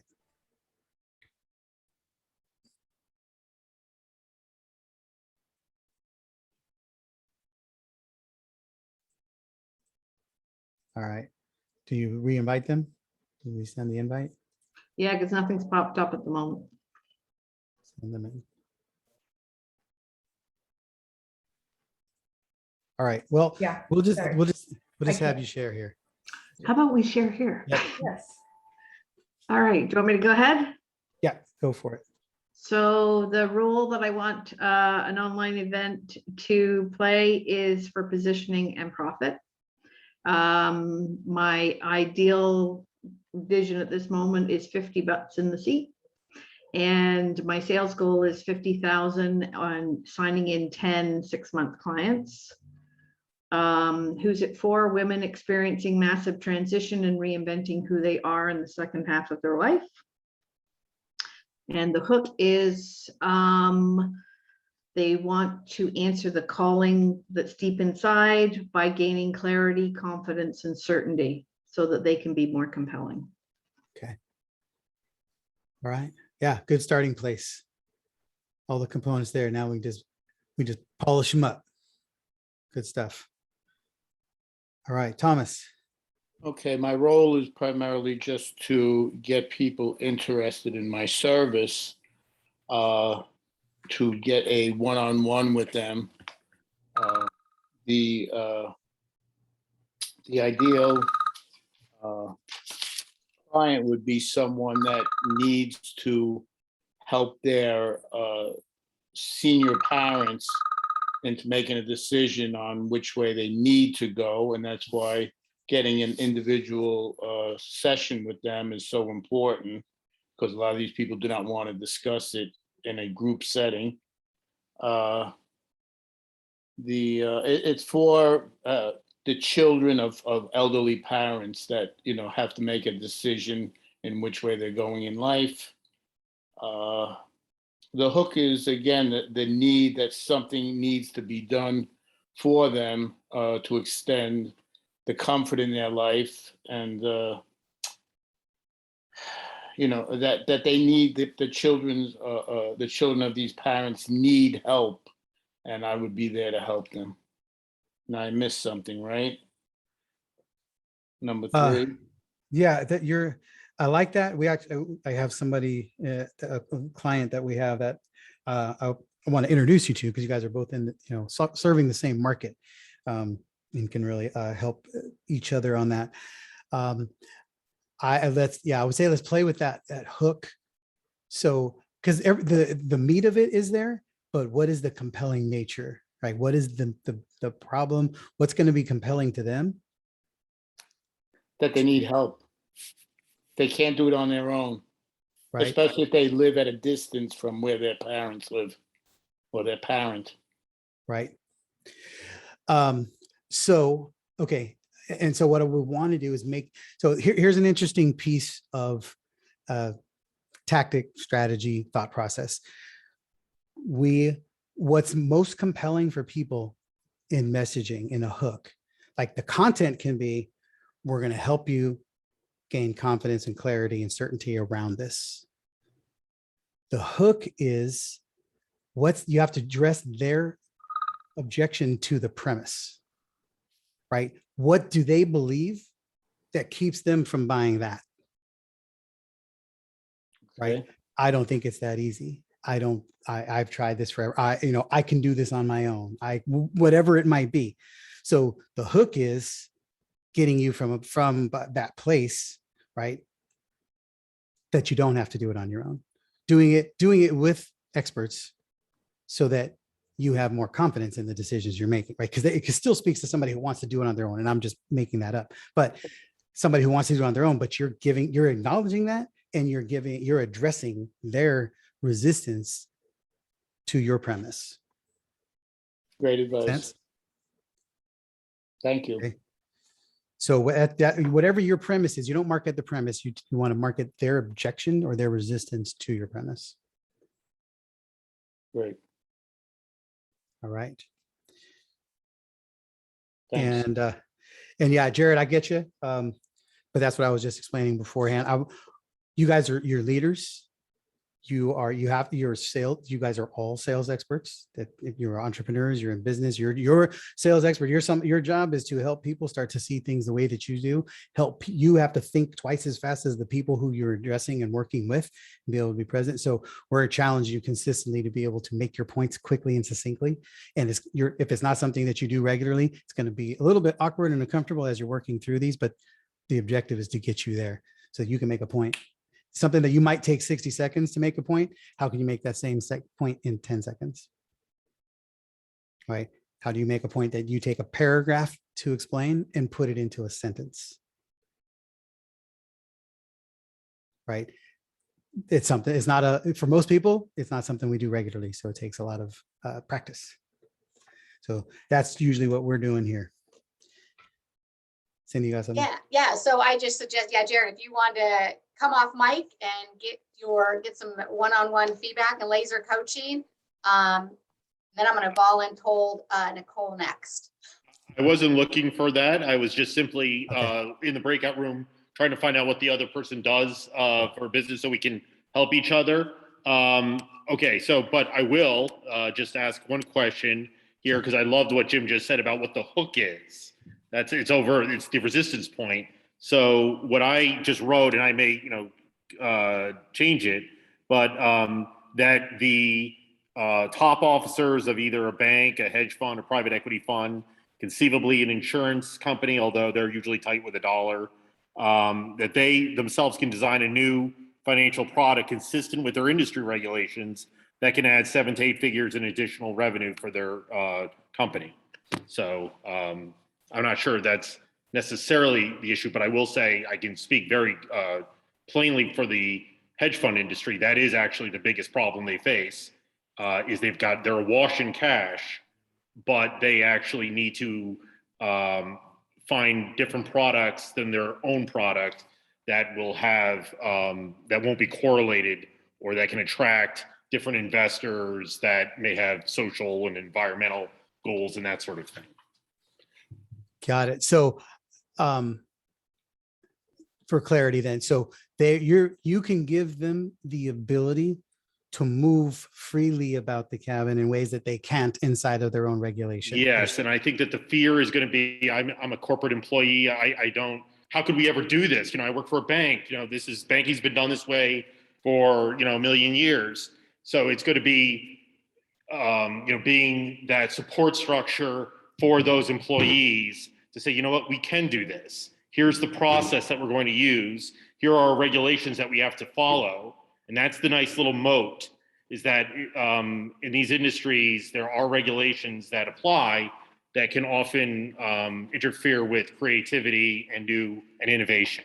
So you have to be consistent with that. And that's the opportunity too, because whenever you build a moat, you've got some protection, but you've got some insight. Yeah. So I get that. And what I'm seeing is the ability, because I spent 15 years in mortgage as well. Same thing. Mm-hmm. People, policy says this, code says this, we can't do it this way, we can't market that. DRE is limiting us with this. So we have to be what we want to do. We don't want to give them all the answers. We want to give them the awareness and the understanding that you get their industry, you get their regulations, and you know how to give them the creativity that keeps them safe within their boundaries. But is that addressing the resistance point that their concern would be, we can't really do this. I don't know how to do it, that kind of thing. That's where you want to make sure that piece is on there. Say, we can help you gain freedom and flexibility inside the boundaries that you already operate. But my point is that a true hook, that is really addressing a resistance? Because that's how you phrased it, which I really loved. It wasn't just some promise. If the promise is not relevant to their concern, what's going on in their heart, it's irrelevant. That's what you want for your hook. Yes, you want to. Great. So it was a hook. Okay, good. Thank you. Exactly. Yeah, because you want to be able to help them see, because that's the whole point. You want them to know that if I come and spend a day and a half or 3 days or 2 hours with you, that's what you're going to help me see. You're going to help me see that even though you have regulations and what you see as limits, I see as clarity on how to operate freely. And by the way, Jim, just as a general comment, I love the fact that your whole sales thing is just electrifying. Like, I got a thick skin, tell you whatever you want, that kind of thing. But this kind of thing, like focusing right on that resistance point, that's what sells. That's because that's the monetization event, obviously. Right. So anyway, cool. Definitely. Yeah, that's good. It's really, again, none of this is magic, but it makes you feel like magic, right? It's just addressing the elephant in the room. And you know who doesn't address the elephant in the room? Almost anybody. Most people are so afraid of the elephant that we get as creative as we can. We get super flexible and do limber and do all our calisthenics so that we can like flip around it, climb under it, jump over it, instead of just going, okay, here's the elephant, let's deal with it. And then people, oh yeah, that makes sense. It's really not an elephant, it's a mouse. We can do this, right? Because you've now taken that thing apart, right? Because you've shown them you get it, you understand it, and you still can help them win. So now you can, put to rest all the little hamsters running on their wheel and let them go, okay, let's take a pause and think this is doable, right? So that's good. And that's what we all want to be thinking about. What are their biggest resistance and how do you address it? How do you market that? If you can promise them a way through that, you've got loyal followers. People are going to show up and go, okay, let's do this. How do we do this? They don't need to know how in the messaging. They just need to know that it's possible, that it's doable. And I just wanted to share another insight for the group. And that is when I was business of, let's say 20 years ago or so, I was a tax consultant to companies. There's a big difference between the owner of like a small business and an employee, because employees, they don't see the upside, but they get fired on the downside. So that's why if you're dealing with that kind of corporate environment, you have to really put them at ease that I can really do this great thing and make loads of additional money for the company, but I'm doing it in a kind of a riskless sort of way. And that's where, we're here to support you, that kind of thing. Yeah. The key is from that is where is the bleeding neck problem in that scenario? If I understand that, like my biggest concern is, I love the way you just say that. I don't know if a lot of them think that way as employees, but I don't win on the upside and I always lose on the downside. So I don't get to ride the highs with the company, but I always have to ride the lows. And if you can speak to that, you're going to capture a certain section of the audience that is going to be, those are going to be your most ready and willing followers because they're already looking for that. They just don't know how to do it. Trust me, Jim, they do think like that. Okay. That is how the employees do think. Okay, exactly. So you speak to what they perceive as the bleeding neck, because that's what's keeping them back. That's what's keeping them from winning. Right. So now you're creating a movement around that, a mission like that. That's good stuff. All right. Let's get a couple more here. Who else wants to share? What are you seeing? What's coming up? I voluntold Nicole. Okay. Nicole. I volunteer myself, but thank you, Cindy. A question that has arisen as you've been talking is about timing for the events. When you're with the first question you ask about like the purpose of it, is it to position me? Is it for revenue? Right. And since I'm so new in this business, it's really, initially it's to position me, right? I can imagine, I can think a year from now that I want to be doing big events with like 500 people or more. Like I really want to be doing that. Like I want to be on stage and I want to be doing that. But like right now, I would love to do an event in a month just to, to get some more private clients, but also to, as a way to begin positioning myself more. And so like, how do I think about that in terms of goal setting and how far out do I need to think? Like, do I need to do it 2 months from now? Like, is a month too soon? Or, like, I know anything can be accomplished in an amount of time if you work hard at it, but I'm just, thinking about that. Yeah. Well, great questions. And I would encourage all of you, do as many as you can. Here's what I want you to think about. Like part of the reason we do these workshops monthly is because we're talking to people all the time. We have a sales team, we're working, all of you should be talking to people daily, right? If you're growing a business. And sometimes people just need more information, right? So if you decide, okay, hey, great, I'll tell you what, why don't you show up at my workshop, my symposium, my whatever, at the end of the month. And I'm going to unpack this over the course of a half a day or a full day or whatever you fill in the blanks. And so everybody you're talking to, either some of them get it right now and they want to buy, others need to know more. Awesome. Show up for this. Now you don't have to go out and like find a bunch of people to fill your event. You fill your event with the people you've already talked to who need to know more. Or somebody you're trying to have a tough time. You can't get on the schedule together. You know what? Tell you what, let's forgo that. Why don't you just show up here? Right. So you're using your normal course of actions to fill that event with 10 people. Okay. Right. So that way it doesn't become a thing. It's just become part of, it's now in your decision-making rubric every day.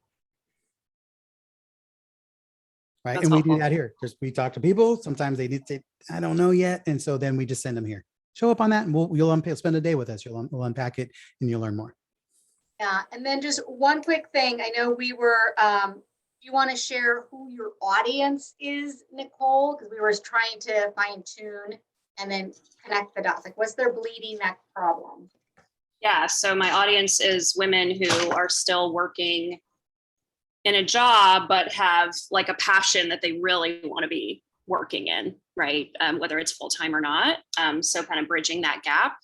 And what I started to tell Cindy around my hook, I was kind of, it speaks into what you were talking about, Jim. Like I was talking about like the hook is going from overwhelm to insight and ease. And like, that's actually the content of what I'll be talking about at the event. That's not the hook, right? The hook is more like them thinking it's not possible for them to do this or all the objections that they have to that, right? But yeah, that's what Cindy and I were talking about. And then it made me think about timing, with the positioning and stuff. Right. Yeah. So the hook on that is, what is the biggest resistance point to your premise? Mm-hmm. Right. What is the premise? It's that this is transitioning from work life to entrepreneur, if I'm correct, it takes a lot longer and is a lot harder than most people think. Right. Mm-hmm. That's their belief. And you're turning that belief on its head. Say it doesn't have to, right? With the right system, right? You are months away or days away from being able to be effective in the business, right? It's not it's as opposed to a lifetime journey, right? So you want to be able to speak to what they believe is the biggest resistance point. Okay. So you can be without taking extra time, without taking years, taking days instead of months or taking months instead of years, right? So that at least now they know when they show up, that's the premise, that's the conditions you're trying to help them see differently. Okay. Right. So you're not trying to sell them on a business, you're trying to sell them on changing the way they think about this opportunity. Mm-hmm. And this journey. Okay. Okay. That makes That's sense. Helpful. So, it does. Keep running that through the mill, throughout the day and do this consistently. And then as we do some different other breakouts, we'll do another one in a minute, but I want you to be able to refine that too. Just keep trying, keep refining it till it sounds right coming out of you. And then, as people are hearing, feel free to type feedback in the chat on what you're hearing, but also understand this reality that unless they are your market, their feedback is interesting, but not relevant. So when somebody says, if Jared says, yeah, that's great. And I get it, but it doesn't make sense, he's not your market. So it's not quite, and that's no offense to Jared. It's just, he's just giving you interesting feedback, but he's not the person who's on the journey you're trying to help deliver. So he can just give you some offerings of input, right? Same with me. I'm not that person, although this is my expertise. So I do have a little bit around it. So, but you probably take a grain of salt from me more than most people, but I'm not your market either, right? So, all right, let's go one more. Nice. Yeah, so right. And it's nice to be here because Jared's not my market, but he could be someone that I could have a conversation with about how I'm doing my back end and approaching investors for a physical product that I have and how to get over the constraints where there would be an objection to even, how do we frame the conversation about that? But I wanted to follow up on the timing thing because I have all of these other bits kind of really pretty clear. And I'm comfortable speaking to people. I'm able to come out with clarity and brevity.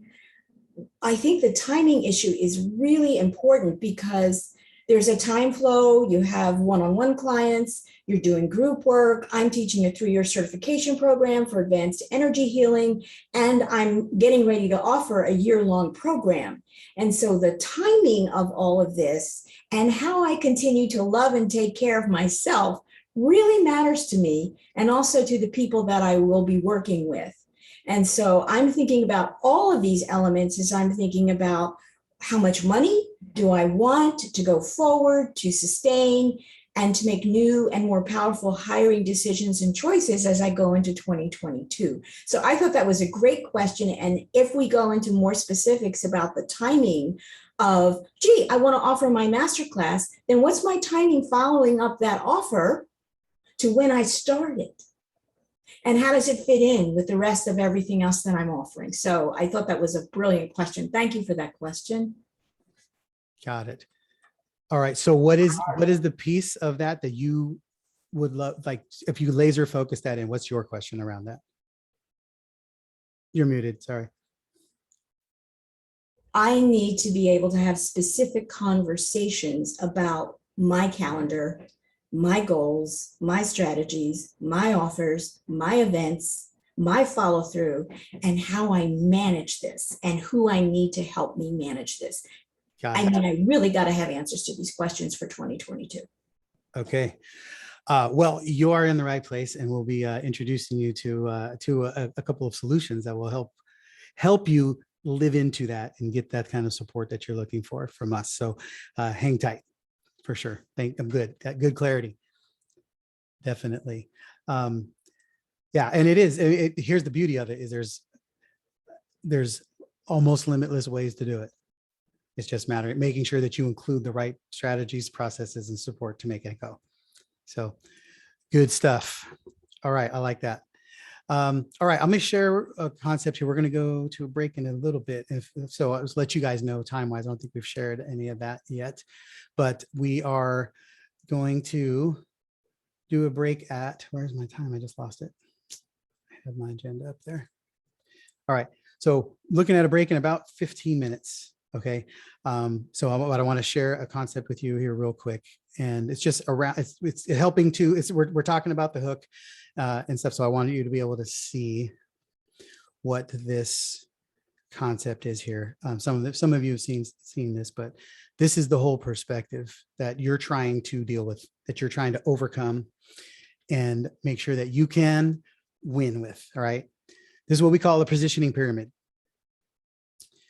The focus right now is the fact that with no positioning, right, we're trying to move you on two different journeys. One, right now, you're positioned around others because most people don't know what you do. Most of us are unknown in the world. And the journey is to get others positioned around you, while at the same time getting you removed from the hustle and grind of the day-to-day of killing yourself trying to be found, to making it easy to find so people know where you are. Right? So here's the goal. This is the status. Right now, if you have no positioning, then essentially people are ignoring you. The marketplace ignores you. Nobody knows you, where to find you, what to do if they do find you, all of that. Okay.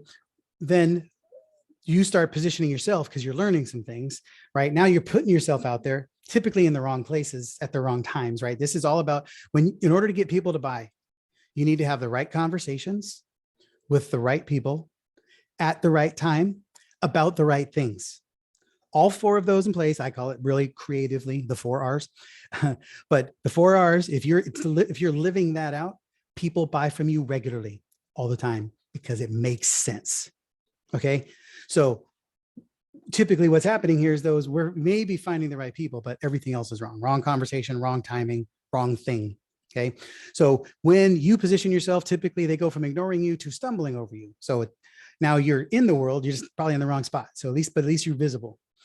Then you start gaining proximity, which means you start putting yourself in front of around the right people. You're surrounding yourself in the right place. So now there's a more likelihood that the right people are starting to come across you with some consistency. They just may not know you and what you do or why it matters, but they know you're there. Right. Then you get to a place where you're so well positioned around other people who are doing all the right things that other people start lifting you up because they go, yeah, Carrie's been here a long time. She does well. This is what she does. This is how she does it. Who's she help for? You need to know her. You need to know more about her. Then you get to the place where you're so well known at what you do that other people are positioning themselves around you. So you move from being people ignoring you to people stumbling over you to people asking about you to people start telling you. And when telling you, meaning, hey, I need you to speak on my stage. Hey, I need you to come and do a mastermind. I need to get you on my podcast, right? Now they're desiring you. They need you. Then to get to a place where they're serving you. When you're positioned when you're the center of the orbit and people are positioning themselves around you because you know exactly who you serve, you're having all the right conversations with the right people at the right time about the right things. You're creating a buzz. You're creating a movement. People are seeing that you're making something happen. They start surrounding you so they can serve you. And that what that leads to is in no position status, you have suspects, not prospects, right? And people don't buy. When people, when you start positioning yourself a bit better and people start stumbling over you, you start having contacts, people start sensing your presence. When you start having proximity to the right environments and the right people, right markets, people start asking you. But then what happens is you start getting prospects, right? People start seeing you. They move from just sensing your presence and you're somewhere around here to they see you. Okay. Then when you have others lifting you, right, you are now a desired solution in all the right places. Other people start, your leads start having quality interest and people start calling you out. That's the difference between, hey, yeah, I heard of this woman, Lorraine, she does this thing, to, hey, here's Lorraine, here's what she does. Lorraine, take care of my client, Steve, Sue, whoever, right? Because it would be Sue, I guess, in Lorraine's case. But you start getting people handing it off to you, right? And the best example that I've seen of this for us, and was very, very humbling a moment, Alina Vincent, who's, you know, a colleague and a peer, well-known marketing expert in the space. And she's, you know, with some masterminds with us several years ago. And we were in a room with 150 other people who were quote unquote industry leaders. And she was at a table and she was talking about needing a sales team. Saying, I'm at a place, I got to start growing my sales team. She said there were 8 people at the table. All 7 of them besides her pointed across the room at me, said, you got to go talk to Jim. Right. She didn't tell me that story until like 2 years ago when we were talking on a podcast, but I was like, dang, that's really cool. That's humbling. It's clear this stuff happens to us daily. Right. And it can happen to you. If the more clear you are about your positioning, who you serve and how, why should people be in your world? And you got to be able to be very specific.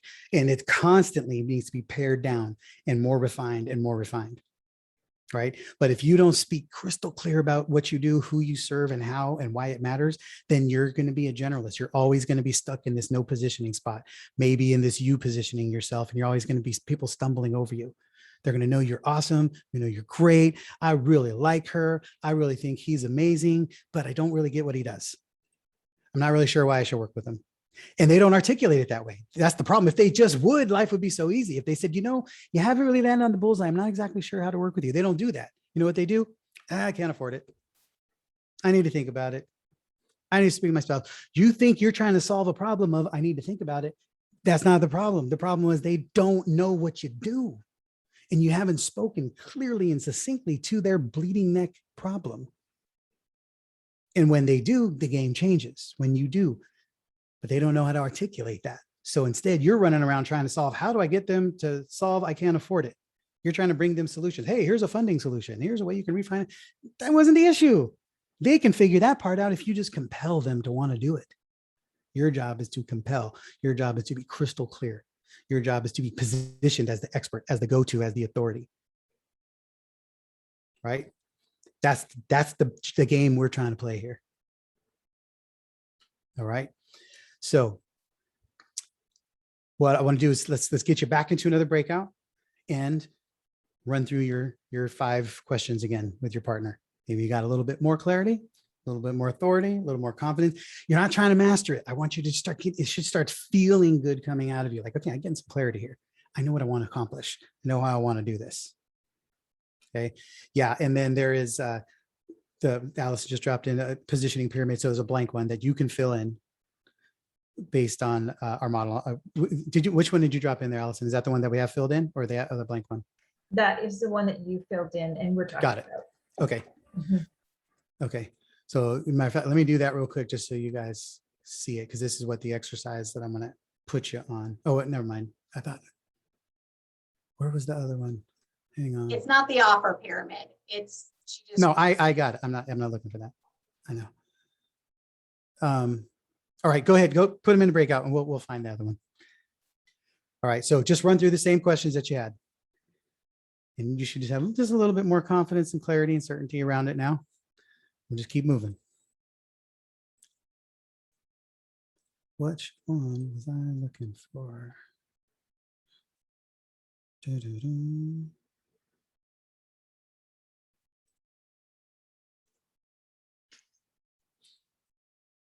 I know what I'm missing here.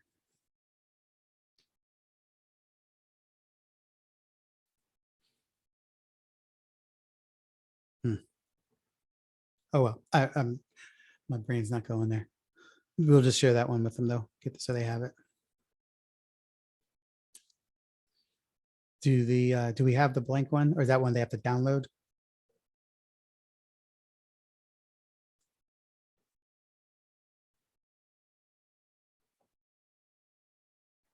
Sorry, I had to get my mute button. The blank one is the offer pyramid. Let me drop it in the Okay, chat. for got you. it. Okay, okay, never mind then. Yeah, so that's fine. We'll just have them make sure they can access that. It's a great, yeah. Okay, That one filled out is golden. yeah. I mean, it just gives them something clear to really understand on this. And a visual, I mean, the visual makes so much sense, right? At least Yes, for me. yes. Here's the other one that can be filled in. I think that's what you mean. I just privately shared it.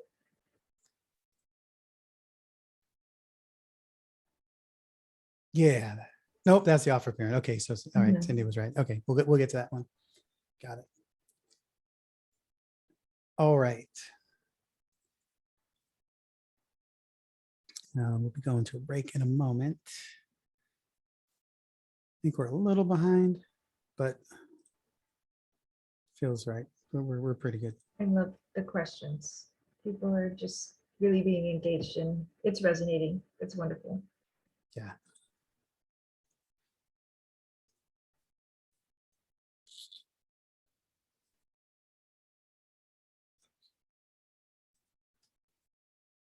Yeah, I think we're actually we're pretty much where we need to be. Mhm. Sometimes it works like that. Okay. All Do you want to right. give them another 30 seconds or? Okay. No, if Pull they're them if yeah, pull them out. Okay.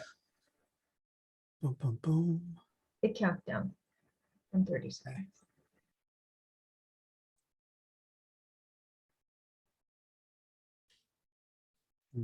Mhm.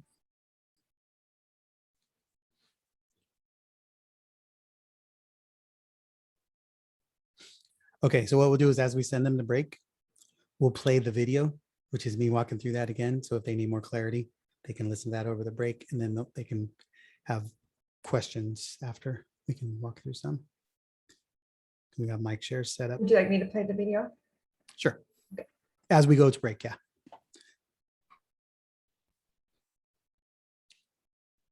All right. Welcome, welcome, welcome, everybody. Coming on back. I don't know what it is. I just love seeing all the little squares start popping in. All right. So how did that feel the second time around? A little more clarity, a little more certainty, more conviction.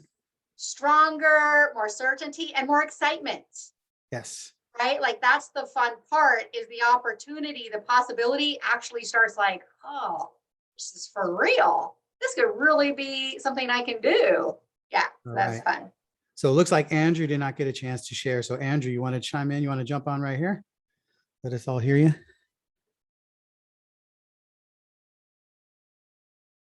Not feeling you. It's not coming through. What are we missing? Nada. I don't think the right mic is hooked up on the computer Possibly. somewhere somehow.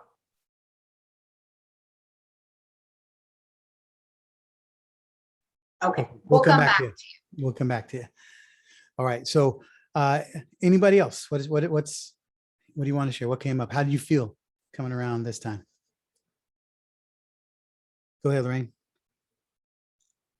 Well, the more often I say it, the more I realize I'm not honing in. I'm not zeroing in on who the person is and so that they could stand up and say that's me. So each time I present it, I think the message is getting clearer, but I'm starting to hear the waffliness of it. So okay. All right. So go ahead and say, if that's the piece, the person, the who, or the hook, go ahead and share that part for you right now. So I'm helping women over 40 who have experienced a massive transition in their life, who want something new and different in the second half of their life. And what occurs to me is massive transition means a whole lot of things to a whole lot of people. So I think I need to better define that, whether it's kids leaving home, whether it's spouse changes, whether it's job change. I need to be more specific. Yes, I love that. And I do believe that it will lend itself to more self-selection, right?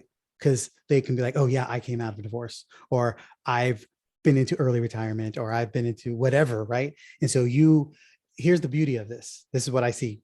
Bigger picture, you can own multiple of those markets, but first you got to get clear in one. So maybe the first one is a divorce, or maybe it's people leaving their jobs and now they have afterlife, or maybe empty nesters, whatever that transition is that you feel most compelled and aligned and clear to be able to serve, especially if you can identify their bleeding neck problem in that moment. And then you become the owner of that. Then you start adding other components to it. Now it's not just empty nesters, it's divorcees, and it's, and you can build under it, but it still falls under women over 40 who are in transitions. And maybe you become more acute in the transitions that are costing them their dreams. There are women who are in transitions that help make them feel like they're being left out of life, or right. So you start honing that in more that can fit the umbrella over the top of that. Yeah, because I did a podcast yesterday, and the audience was abused women who had been abused by their spouses.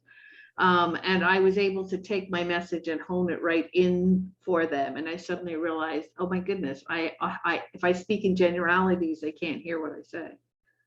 Yeah, no, that's good. I definitely see this clarity in that. You just got to find what's that spot. Yeah. Awesome. And then just in the overall umbrella of it, you can still make the umbrella more fine-tuned. Like I said, women over 40 who are in transition, going through transitions in life that leave them feeling unheard or unserved or unimportant, or right. You fill in what the right wording is for you. Who are unseen and unheard, or Yeah. haven't been seen and heard. Yeah. Because then they can relate to that. Like, yeah, ever since my divorce, I've been this, or ever since I left corporate, I've been felt useless, or whatever that journey is. And I think those are all huge markets. Yeah, so I've gone from feeling like I don't have any market at all to realizing that I need to be specific because the market may be too big. Good. Awesome. All right. So here's what we're going to do, guys. We are going to go to a break. We're going to send you a break. We are actually right on time because all the hamsters on the wheel have been running while you haven't seen them. We've got stuff moving in the right places, and we're right where we're supposed to be. And we're going to go 15-minute break. So we'll be back here at 12 o'clock straight up Central Time. You got to do your own calendar math. Central Daylight Time here. And so it's 15 minutes from now. The positioning pyramid that I just went through, we've got a video that walks through that exact same thing. Allison's going to play that for you now. So if you want to watch that, if you need to see that again, it's like a 3-minute video, I believe, but it walks right through that again. So feel free to watch that again now, and then we'll see you back here in 15 minutes, and then we'll do some mic shares. All right. See you there. When you see at the bottom level, right, you don't have any positioning, people ignore you. And that leads to you doing whatever you can do to find leads. So you have no positioning, people ignore you, you end up with suspects. That's anybody who might even be suspected of being a potential lead. You're gonna do anything you can to try to squeeze some life out of them, okay? And typically it leads to people who don't buy. Now, the next level of this is you start gaining some clarity. You start positioning yourself. Now, you might be in the wrong place, but you're starting to get known for something somewhere. And essentially, you're like laying, before you weren't found at all. Now you're kind of laying in the middle of the sidewalk and people are tripping over you, right? You're here, you're around. You may not be relevant, but you're here, which is better than not being here, okay? And people will stumble over you. What you get from that is then contacts. You at least now have people to engage with, and people start sensing your presence.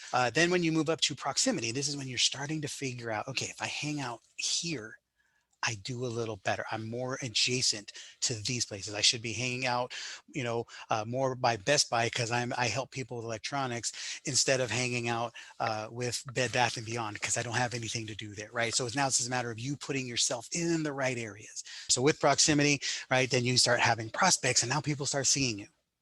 They go, oh yeah, here's the big guys over here, but you're here too. I see you, okay? This is good. You've got some relevance in this game. Right? Then as you get to the top of this thing, now you start really understanding and positioning in the proximity.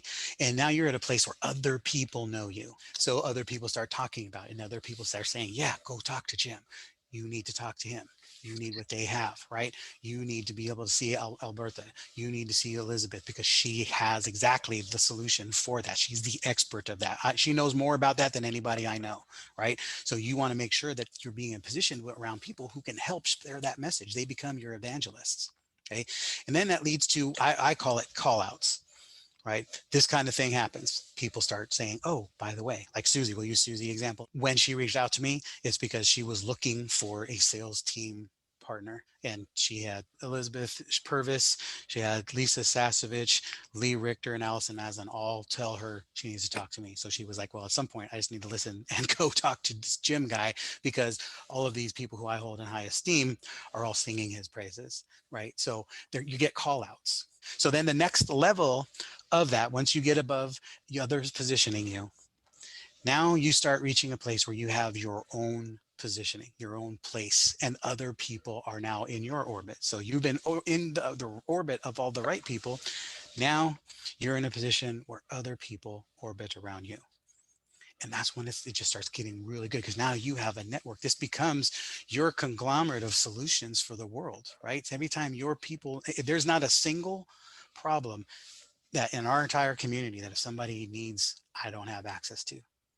We have access to every expert of any kind that we need who are great. They're best in class at what they do, right? So we bring value to our community all the time in the form of our incredible partnerships. And a lot of it is it's a combination of people who I'm in orbit with and other people who are in orbit around us.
All right, coming back. We all got a quick break, got a little sunshine, a little water. Get yourself a quick recharge. Let's get back to it. See all your beautiful smiling faces coming off the camera. Let's make some magic happen. So we've had a couple minutes. We've spent a lot of this last half hour really talking about the positioning and the messaging, the hook, etc. So you saw the video again. If you watch it a second time, I'm just curious to what that positioning pyramid shaking up in you. What are you seeing and going? Where are you identifying yourself in there? And just let's get some mic shares. We've got a few minutes set aside right now to just answer whatever questions. So step to the mic. Let's take a couple of people with some questions here. And as you come on, please open up your camera just so we know you're back when you're here. And yeah, so what questions you have in general and any thoughts around you in the positioning pyramid? I also want to present that I think it's great practice when, thank you, Jared. It's like, you guys probably think me and Jim are nuts, so we are. That when you come on, that you say who you are, what you do, right? What's the name of your company and what do you do? Let's get in the habit of, like, again, succinctly, who do you serve? What do you do? We all know. So Actually, Tanya. Yeah, let's modify that just a tweak. Let's talk about your hook as opposed to what you do. What is your event going to do? Go ahead, Tanya. Hi, everyone. I'm Tanya Y. Pritchett. My company is Tips for Life, health and wellness coaching and consulting. And I work with busy professionals to help them lose pounds, drop inches, and so that they have more energy and time for their friends and family. My positioning right now is to talk to people about how do we look from here up or here down, because we've been so used to being seen here up that oftentimes we ignore the rest of our bodies. And as we're getting out more in the world now, it's important to care for your whole self and your whole body. Nice. So in terms of the positioning pyramid, I feel like I fluctuate in the pyramid right now.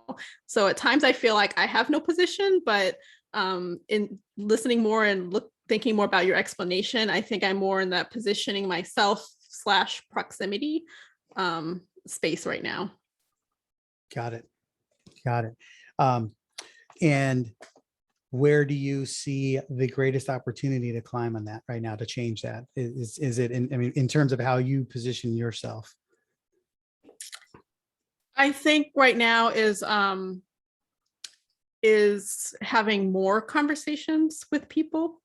And I've started looking at different networking groups that I attend to make sure that I'm like around the right people and around my target audience, because a lot of the networking things and things that I've been doing before had really, now I'm reevaluating where that stands. Got it. Good. Yeah.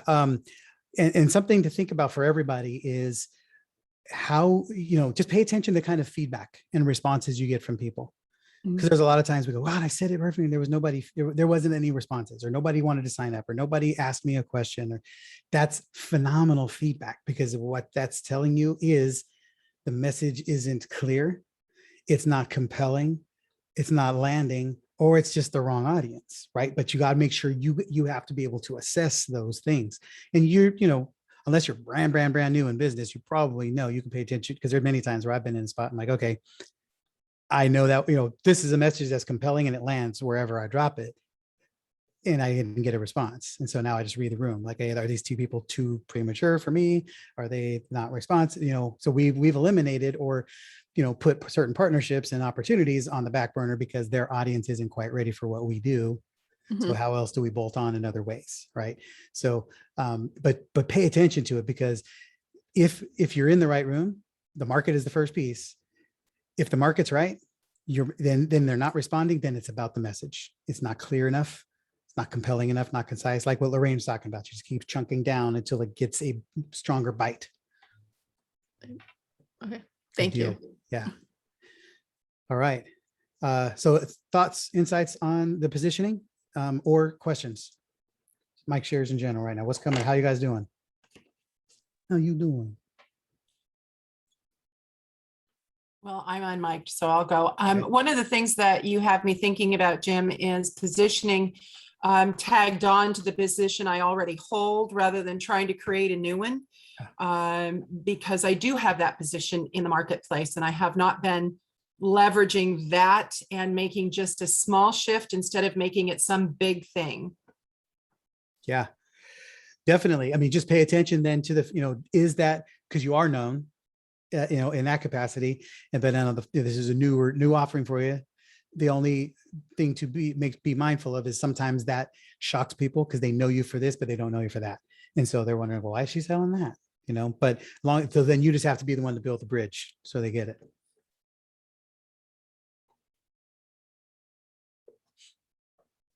All right. Who else?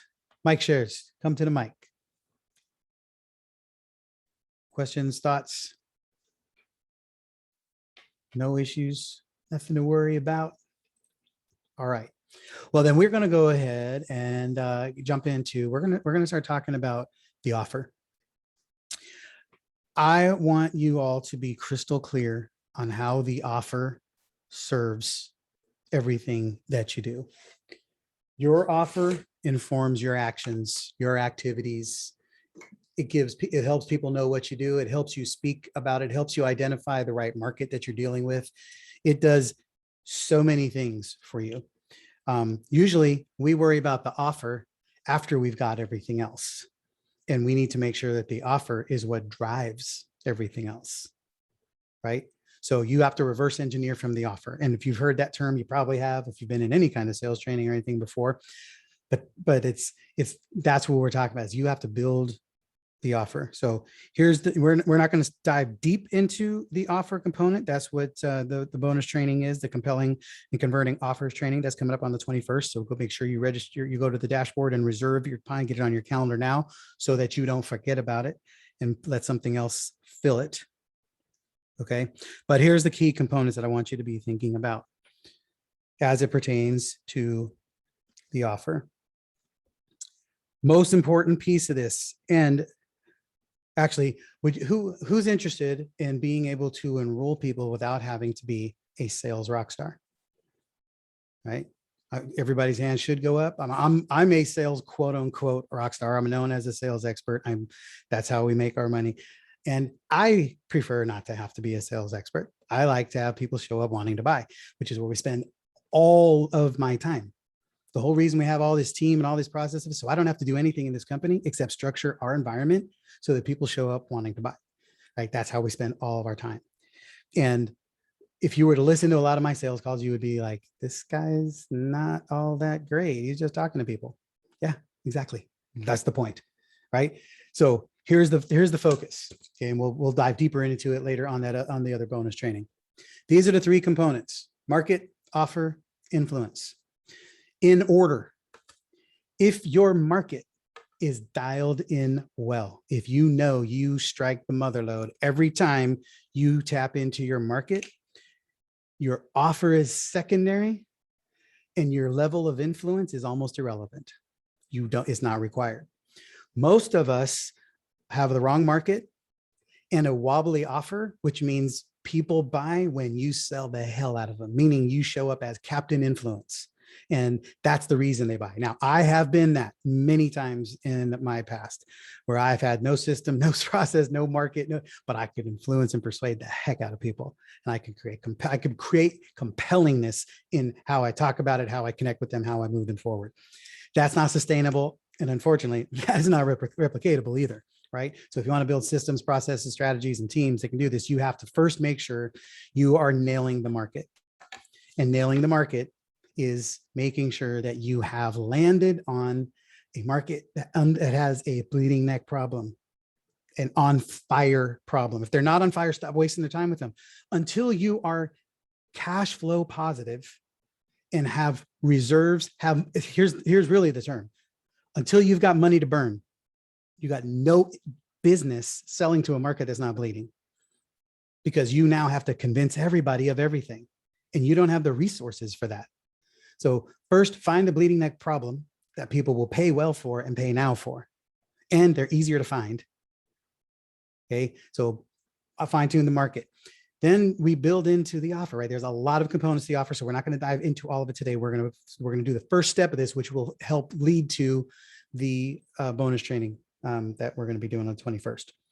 The offer has to be the logical conclusion to the journey that they're on, to a well-told story. It should be the logical conclusion to a well-told story. Meaning, from the moment they step into your world, everything they're seeing and doing should be leading them closer to the offer. They should be going, yeah, that makes sense. Yeah, that feels right. That sounds right. And then when you make the offer, they should, exactly. Of course, that's what they're going to offer me. I need that. Okay. If it's not, then that's your alignment. Your market to message match is not there. Your offer to market match is not there. Okay. So, and it doesn't matter. This is agnostic to industry or product. These are truths that just exist. Okay. That have to be there. The more of those you have, the more aligned your market is, the more compelling your offer is, the less influence and persuasion you need. It's that simple. Okay. When it's all there, you're going to win. You're going to hit home runs all the time. You're going to convert at 80%. You're going to convert, the only time people don't buy is simply because they're not ready to buy right now, but they're going to buy later. And if they don't buy, they're going to refer people to you and tell people, hey, you got to be over there. This is what we've been experiencing. This has been the journey we've been on for the last 7.5 years in this business model. We are well-known, we're well-positioned. We have a lot of people who send business to us consistently. It's been a mind-numbing, incredible experience that can only, we give all the credit and glory to God on this, because our business started this way. We did our first $1.6 million launch with Bill Barron. We had no idea what we were doing. He had no team, no systems, no process, no strategy, no nothing. We had 12 people in a Google Docs. We call our bad news bears in the Google Doc story because nobody knew what we were doing. Never done a launch before. We just jumped in and said yes, did a $1.6 million launch, train wreck of a launch, and it was wildly successful. 2 weeks later, we had a line at the door. Now we've done hundreds of launches and events that leads to us now being a go-to solution for outsourced sales teams, doing all this. And it started with people sending people to us. I thought it was because we were a new thing. It's because we're doing what we do really well. And now hundreds of thousands of dollars worth of team and technology and systems and strategy and support, $250 million worth of results, and 25,000 sales conversations a year and events and strategies. Now we're the go-to solution. We're well known. And the crazy part is 7 years ago, my calendar got flooded from other people. And I thought, wow, this is amazing, but this can't last forever because we better start getting good at marketing. But of course, we got so busy serving people, we never learned marketing until a couple of years ago. But we've just been on this journey and it is not slowed down. My calendar is full every week of people who've been put there by other people because we're well known, we're well positioned, we are centered, we are in the right proximity to the clients that we serve. We are well known to people who, as a solution provider, and we have such a well-known, such a well-entrenched positioning of expertise that other people now also position themselves around us because they know that the people we serve can be of value to them. They can send people to us. We send people down the road. It's like they know how to position themselves around us because they're crystal clear on how we solve problems for people. Right now, we're definitely, we know better than most people about marketing, and we're in that game consistently and all the time. But it's taken the pressure off, quite honestly, because if we had to be marketing gurus in order to win, this business might not exist because we've freaking shot ourselves in the foot so many times. But we had the luxury because, quote unquote, we had the money to burn. That's not true. We don't have money to burn, but we making profit on this other side because we know what we're doing. So it gave us the luxury to invest in other strategies and test them and tweak them and grow team and do that stuff. Okay. That's why you have to be crystal clear in your bleeding neck market, and you do not have any business messing with anything else. Unless you just got, you got a pile of money you're sitting on and you can do this and burn money for years while you're figuring it out, which I'm assuming you don't have. And even if you do, why would you? Right? If you're going to burn money like that, give it, we got other uses. We can put it to work for you. Just saying. All right. So here's what I'm going to show you. Is what we we'll call our offer pyramid. And you guys are going to get access to this in a minute. We're going to do some work around it. So let me get my screen share on. Whoops, that's chat, not screen share. Try again. There we go. Okay, this is our offer pyramid. And for this sequence that you guys are in this pyramid right now. Okay, and for this, it starts out here. We want to make sure that you've got a tip of the spear. Okay, right here. I'm trying to get my annotation thing. Hang on a sec. So you can see the light. Where is it? Oh, well, I'll find it here. There it is. I annotate. Hang with me. I'm trying to do two things at once. Doesn't work. Okay, so here we go. A lot of you came in through our opt-in, which is our 29 online event ideas, right? So we have a hole in the marketplace. So a lot of people online trying to figure out how to do business now online. And so we have done millions of dollars worth of online event revenue and success. So we said, let's pull out all the things that we know how to do, all the ways we've put into play to help people make money and generate profit with online events. So we came up with this resource, 29 profitable online event ideas, which has been a huge success. And we've generated thousands of downloads and clicks. And that's the place it starts, right? So where's the tip of the spear? They're coming in. Everybody's coming in through this. Okay, now here's the key. This is really important. Subtlety, pay attention to, is everybody's heard of an ascension model. This is essentially an ascension model, but I want you to be clear. Ascension, it's not always ascension. It's ascension and or selection, right? So ascension and selection, be aware, because everybody doesn't start here. If it makes sense and it's intuitive, then people can select. So they might start here. Some people come to us because they already got an event. They know they're going to an event. They hire us. They invest in us thousands of dollars. We come in, boom, we roll it out with our sales teams, make it all happen. Okay. We can put people in straight to a boot camp, which is our next level offer, right? Or a lot of you are here today, right? So here's the deal. It starts out with a 29 online event ideas, right? There is a free next step, whether it's a strategy session, a call, or a webinar training, right? That's your free level. Then there's a low cost taste, right? This is a $97 workshop unless you got bonused in or through other means. Okay. And so the goal here is help people get wise to the idea that they can make money online and that there's ways to do it without killing yourself and without freaking out. Okay. Then this event is to show you, highlight some of the things that you need to do that are necessary, that are doable to be able to create a revenue producing asset called a live event, right? And then our next step is we're going to invite you to our boot camp, right? Our Build Your Event boot camp that's going to help you take the things that we're talking about today and actually put them into action. We're going to build them for you so you will have all the assets, everything you need necessary to create a live event. And then, of course, if we do it well and do it right, then we're going to invite you to hire us to deploy that strategy and bring our sales strategies and teams and systems in place, right? And then, of course, for the tip of the spear on the top of the mountain is a big player package, we call it, which is people hire us for 100K. We do the whole thing for their event, but they're expecting $1 million outcome, right? So this journey, everybody here is somewhere on this journey, but we're all crystal clear internally as a company, as market. This is where we're going. This is where this process leads, right? And then parallel to this is our outsourced sales teams, which when you get to this level, when you're doing these events and rolling, those people then hire us to do ongoing sales post-event and between events, right? So this is our offer pyramid. Standalone, it all solves one problem. Each one of these solve one problem that lead to another problem needing to be solved, which then has an obvious solution built in. All right. So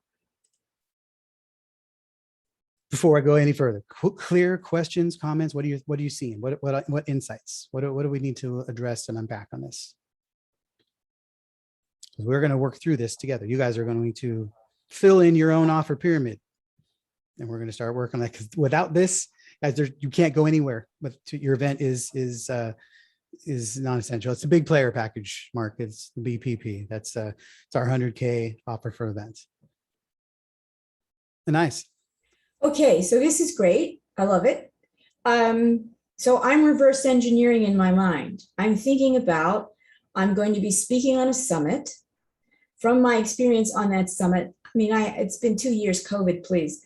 So I'm going to be speaking on a summit, and then I will have some revenue share from that. And then I will, do a masterclass and blah, blah, blah. And then my high ticket program should be ready for 2022. And so I'm planning to up level and self-fund. But you've helped me know exactly where I need to go, what I need to be charging, so that I can reverse engineer you into my journey. Right. We're on your journey now. Well, yeah, but I mean, really, Yeah. I just want to love on people and coach. I have a book. I have to write another book.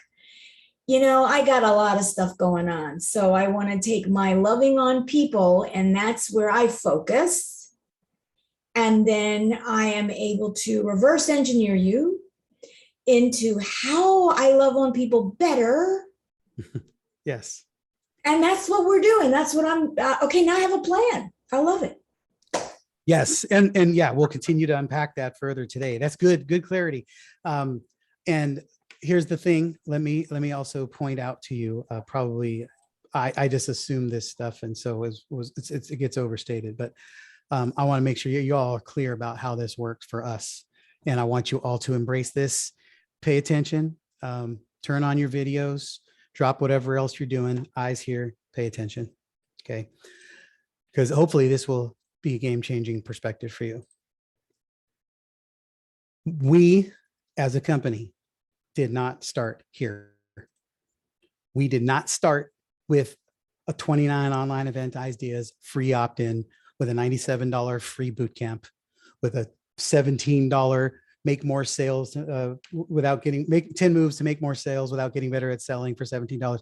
None of that was where we started, guys. This right here, right, where Mark was talking about, this is where we started, right? Our first clients were paying us 6 figures a year because we provided a solution. We had no brand, we had no reputation, we had no team, we had no systems, we had no structure. We literally started out by knowing how we could solve the problem and jumped in to solve it. And we figure, well, they're going to have to pay us well so that we can provide the solutions, because we need more resources, we need more team, we need more whatever. We said, what's the outcome that they need? What's the experience we want to provide? Then we start charging there. Most of you are starting here. You think you're trying to build an empire by offering a $97 or a $47 or something free to get going. You do not start there.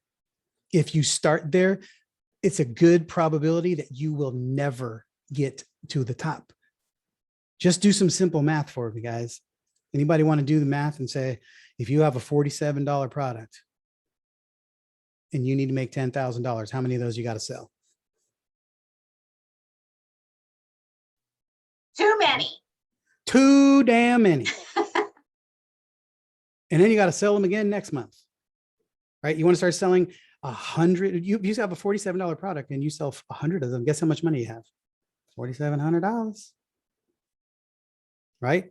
Or you could sell one client for $4,700, or one client for $10,000, or for $47,000, right? You need to start thinking about the outcomes and the experiences that they need that you can provide. And then you start charging there. Then as you start building the solutions in place to help deliver that, it leads to, oh, I can also sell this for $5,000. And oh, we've already created this. It doesn't cost me anything to deliver it. This can be an opt-in. This can be a $97, whatever, right? Here's the deal, guys. The reason we're doing this workshop, the reason almost every single thing, I won't even say almost, everything we've ever sold in this business started out as something we did for ourselves or for our team. We built this so that we can fine tune the structure process, our debrief process. We started doing this as a debrief. Then it became, well, let's just start inviting people to it. Let's start selling tickets to it. Then let's start turning this into a structure so they know what we're doing with the events. How do we do them better? you guys just got invited into something we were already doing. Everything we do, our offer creation lab started out by us refining our offer, us refining our offers for our outsourced clients, for our event clients. And we said, hey, why are we hanging out here alone? Let's start inviting people to this. Let's start selling tickets. Right? That's how this other stuff starts happening. Not because you try to create. Think about this. First of all, for $47, for $97, you ain't changing anybody's life, guys. You ain't solving problems that are going to change the world. You're highlighting things. You're opening things up. You're giving people an insight into your world to help them see, hey, I like the way they're thinking. I want to know more. I can do this. You can't make a living on that. And if you haven't solved the problem at the bigger level, then anything you're offering at a $47 level is nothing but a guess. We know everything we sell at 47, 97, 17, 5. We know it works because we do it in our company and in our team and for our clients. Then we said, oh, let's start selling this to other people as a resource. We're not going the other way around. When you start at the bottom, you actually don't even know what it takes to get to the top. So you're only guessing. Okay. You can start out with winning clients now. It doesn't have to be 100K. It can be 10K, be something, but you got to start being at that place. The other part of this is, who do you want to attract to you? Do you want a room full of people who think like $47 people? You want a room full of people who want a $10,000 solution, who want the outcome a $10,000 solution can bring. Because if I'm investing $10,000 in you, I expect $100,000 worth of outcome. Right? So how do you bring those people in? And then those people come in needing a $100,000 problem solved that they'll gladly pay $10,000 to you for, and they'll take you seriously. But when you show up and say, oh yeah, it's only $47, unless you've got credibility above it, they're not even going to take you seriously. We got people who pay $47 and don't even show up. That's very consistent, especially in today's marketplace. Mind-numbing, irritating, stupid in my opinion, but true. It's reality. It's reality of our marketplace today and the world we live in. You have to be compelling and clear and the expert of what you do, and your offer stack needs to speak to it. Your offer is evidence of your ability to solve problems. It's a writer downer or a tweetable, whatever, just make sure you put my name on it. But your offer is evidence of your ability to solve problems. Everybody should see in it. These guys know what the hell they're doing. Not just in what they're doing, how they're leading us there, how they're doing it, how it's coming across, and the credibility's there. And you don't have to have done it. That's why I tell you the story, the bad news bears in a Google Doc deal. We knew we could solve the problem. We didn't even know how. We just knew we could get there. We knew, we resonated with it. We just need to then fine tune the processes and system. Hey, pay us some money. We'll go use that to build the systems, the process, and the strategy. Questions, comments, concerns. I want to hear what's going on in your mind, guys. Dude, I'm going to say that was some truth bomb for me. And I've been on this journey for 8 years with you. Lorraine. Holy moly, you're right. And we started up there. With the Yeah, what I found interesting about that is I've had all kinds of people, well, I won't say all kinds, but I've had a number of people enroll in my 6-month coaching program with really great results. But that's not what I offer. I offered the much lower program and struggle to get people to pay a much smaller amount for a much shorter program. So what I'm just going through in my mind is like, what the hell am I thinking? I should be selling the higher program. And then if they can't do 6 months or don't want to do 6 months, then offer the other program as like, well, you can start here. And then they could always roll up later. Like for some reason, I've had this pyramid inverted. Most people do, because that's what everybody teaches. Here's my thing. I don't have 3 lifetimes to sit around and try to earn enough money selling $47 stuff to make a living. Right? Not to mention, again, how am I going to be taken seriously? Right? Here's the piece, guys. You have to understand right now, whether you have 100 people on your list or 100,000 people on your list, you have people right now on your list that will never, ever buy anything but premium from you. So as long as you're selling 47, 97, and 1997, they're not interested until you say, I can do this for 20K. You don't know who's on your list. We're one of those people. It's just, what is the premium version of the experience that people want, that they're willing to pay for from you, right? And everybody's got different tastes. When we travel for business more than we travel for pleasure these days. I do not like to sit and coach. I do not like to sit in the back of the plane. I'm only traveling because I have to get somewhere.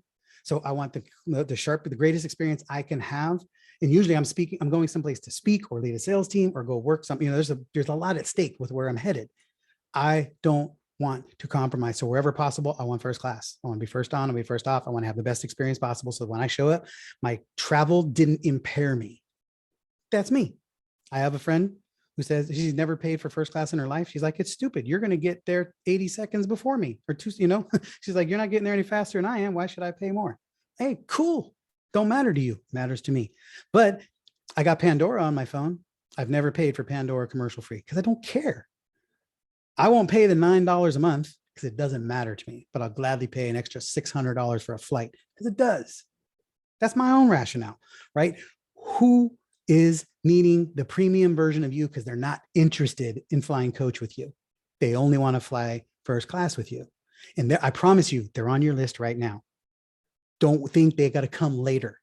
They're here. They're just not compelled because you haven't said anything worth listening to as far as they're concerned. They're like, kind of checking it out, but she doesn't seem to really know how to solve this problem, or she'd make an offer that I can buy into. Right? So I'm just saying there are people there in your list right now who exist there. So you got to be speaking to those people, because if you're not, somebody else like me is. Jared, what's up? Oh, well, I was just going to say the whole idea of what you said about you don't even understand how to sell to the $47 people until you sold the $100,000 product. And then obviously from my personal standpoint, and I assume for any of the people that are new, we solve the positioning problem immediately by structuring the offer properly at a high level. And I think it's always the case. So you're always pushing my hot buttons because that is the way I think, which is I want the problem solved. All I need to know is what's the paycheck, and then we figure out how we reverse engineer the problem, is what Anais said, which is exactly correct. So insofar as really all of us are your front end. So in a sense, you're creating your own revenue by, we're obviously going into different markets, and then we just, funnel it to your existing, structure for doing an event, or you even have the sales force if that's important, so it's awesome. Yeah. And just a little nuance on that too is, yes, you're all in our front end of our process, but we're not attracting front end people. We're attracting back end people. We're attracting everybody here. We are only interested in working with people who are the big player package type of people. You're just not ready yet. Versus bringing in people who are only a $97 buyer. Be careful of that, because too many of us do that. We go, oh, well, let me just sell this to the person who doesn't want to spend more than $100. Absolutely wrong thing to do. You want to sell to the person who wants to invest $100,000 with you, doesn't understand why they should yet. You're selling to the highest aspirational journey possible. Understand? So Jim, is what you're saying then in putting it out there at that high level is that you've got their solution, so that it's that offer, it's that end offer of the solution that you solve. So that's the bleeding neck that you've got to really tighten into, so that anybody who's bleeding profusely has to want to jump on board with you. Is that, am I getting that right? Yes. And I like the addition of profusely. You guys could put your visuals to this any way you want, like bleeding at the neck profusely, but whatever needs to come in for Yeah, you. because when that juggler bleeds, you ain't got far left to live. So Exactly, which means they need your help. All right. So okay. I'm going to share a few things with you right now. We've been putting a lot of time, effort, energy, and resources into a big rebrand. We're building team. We have a whole new product that's coming out next year, a lot of stuff. And we've done a ridiculous amount of in-depth work on the people that we know we've helped the most and the people who are most desirous and resonant of helping. And I'm going to take a quick minute on this. So here's the identity of our ideal avatar. Okay. 40 to 50-year-old professional who believes is designed for something bigger, who dares for significance, who wants to grow authority and influence in your field, something that have not yet experienced, wants to become well-known, who has seeds of greatness that they have not yet cultivated to see amazing results, wants to reach goals and create a legacy, is risk tolerant, driven, and unwilling to settle, wants to materialize what is possible, wants to believe in herself and in her work to make a difference in the world, needs help to believe that she and her work matters. She deserves to be paid for it. She has no plan B, but can't figure out the plan A. She needs progress over perfection so she can actually see what's possible. Needs and desires. She needs belief. She needs experience.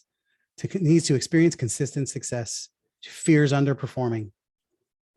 Wants introductions and access. Wants recognition, validation that she matters. Wants the results that she sees other professionals are getting and frustrated by the lack of achievement. She's tired of tolerating less than results, ready for a big breakthrough to come to her as the expert in her field. She wants to position herself as an authority and expert and is willing to learn, willing to do the work, wants desperately to believe that she can get there, wants coaching and a process that gives her the encouragement she needs and the results she desires. Right. And there's still more. We got 18 pages of this stuff. Okay. Until you know your ideal buyer to that level of intimacy, you will never have an offer pyramid that matters. You will never have an audience that can really resonate with you. I know what's going on inside of you because we do this every single day at scale to a lot of people. And we're always, every day, refining and narrowing and refining and narrowing and refining and narrowing, right? So that we can speak this language. Does any of that resonate with you guys? Raise your hand if that is you. Yeah, we got this. The only question at this point is, are you the $100,000 big player package client yet? Or are you the $97 bootcamp buyer who's trying to figure this out? And we're here to give you value. Make no mistake about it. I believe, matter of fact, Shani was, I don't know if Shani was here in our team meeting yesterday. She's like, I think you guys over deliver every day. She gets frustrated how much stuff we give away because she's trying to sell stuff, right? And she's like, guys, you guys just give them everything. But we're doing as much as we can. We're not, trust me, for $97, we're not going to change your whole freaking life. Okay. However, we want to open your eyes so wide that you can't close them ever again. We want you to see, no, this is how it's freaking done. And it's your job to figure out how to do it. And it's our job to help you get there. We decrease the time, the effort, the energy, and the cost of making all the mistakes. We've heard all those famous adages, smart people learn from their mistakes, wise people learn from mistakes of others, right? And that's what we provide, a shortcut, a faster path, right? Not easy and problem-free. But we take away the guessing, we take away the mistakes.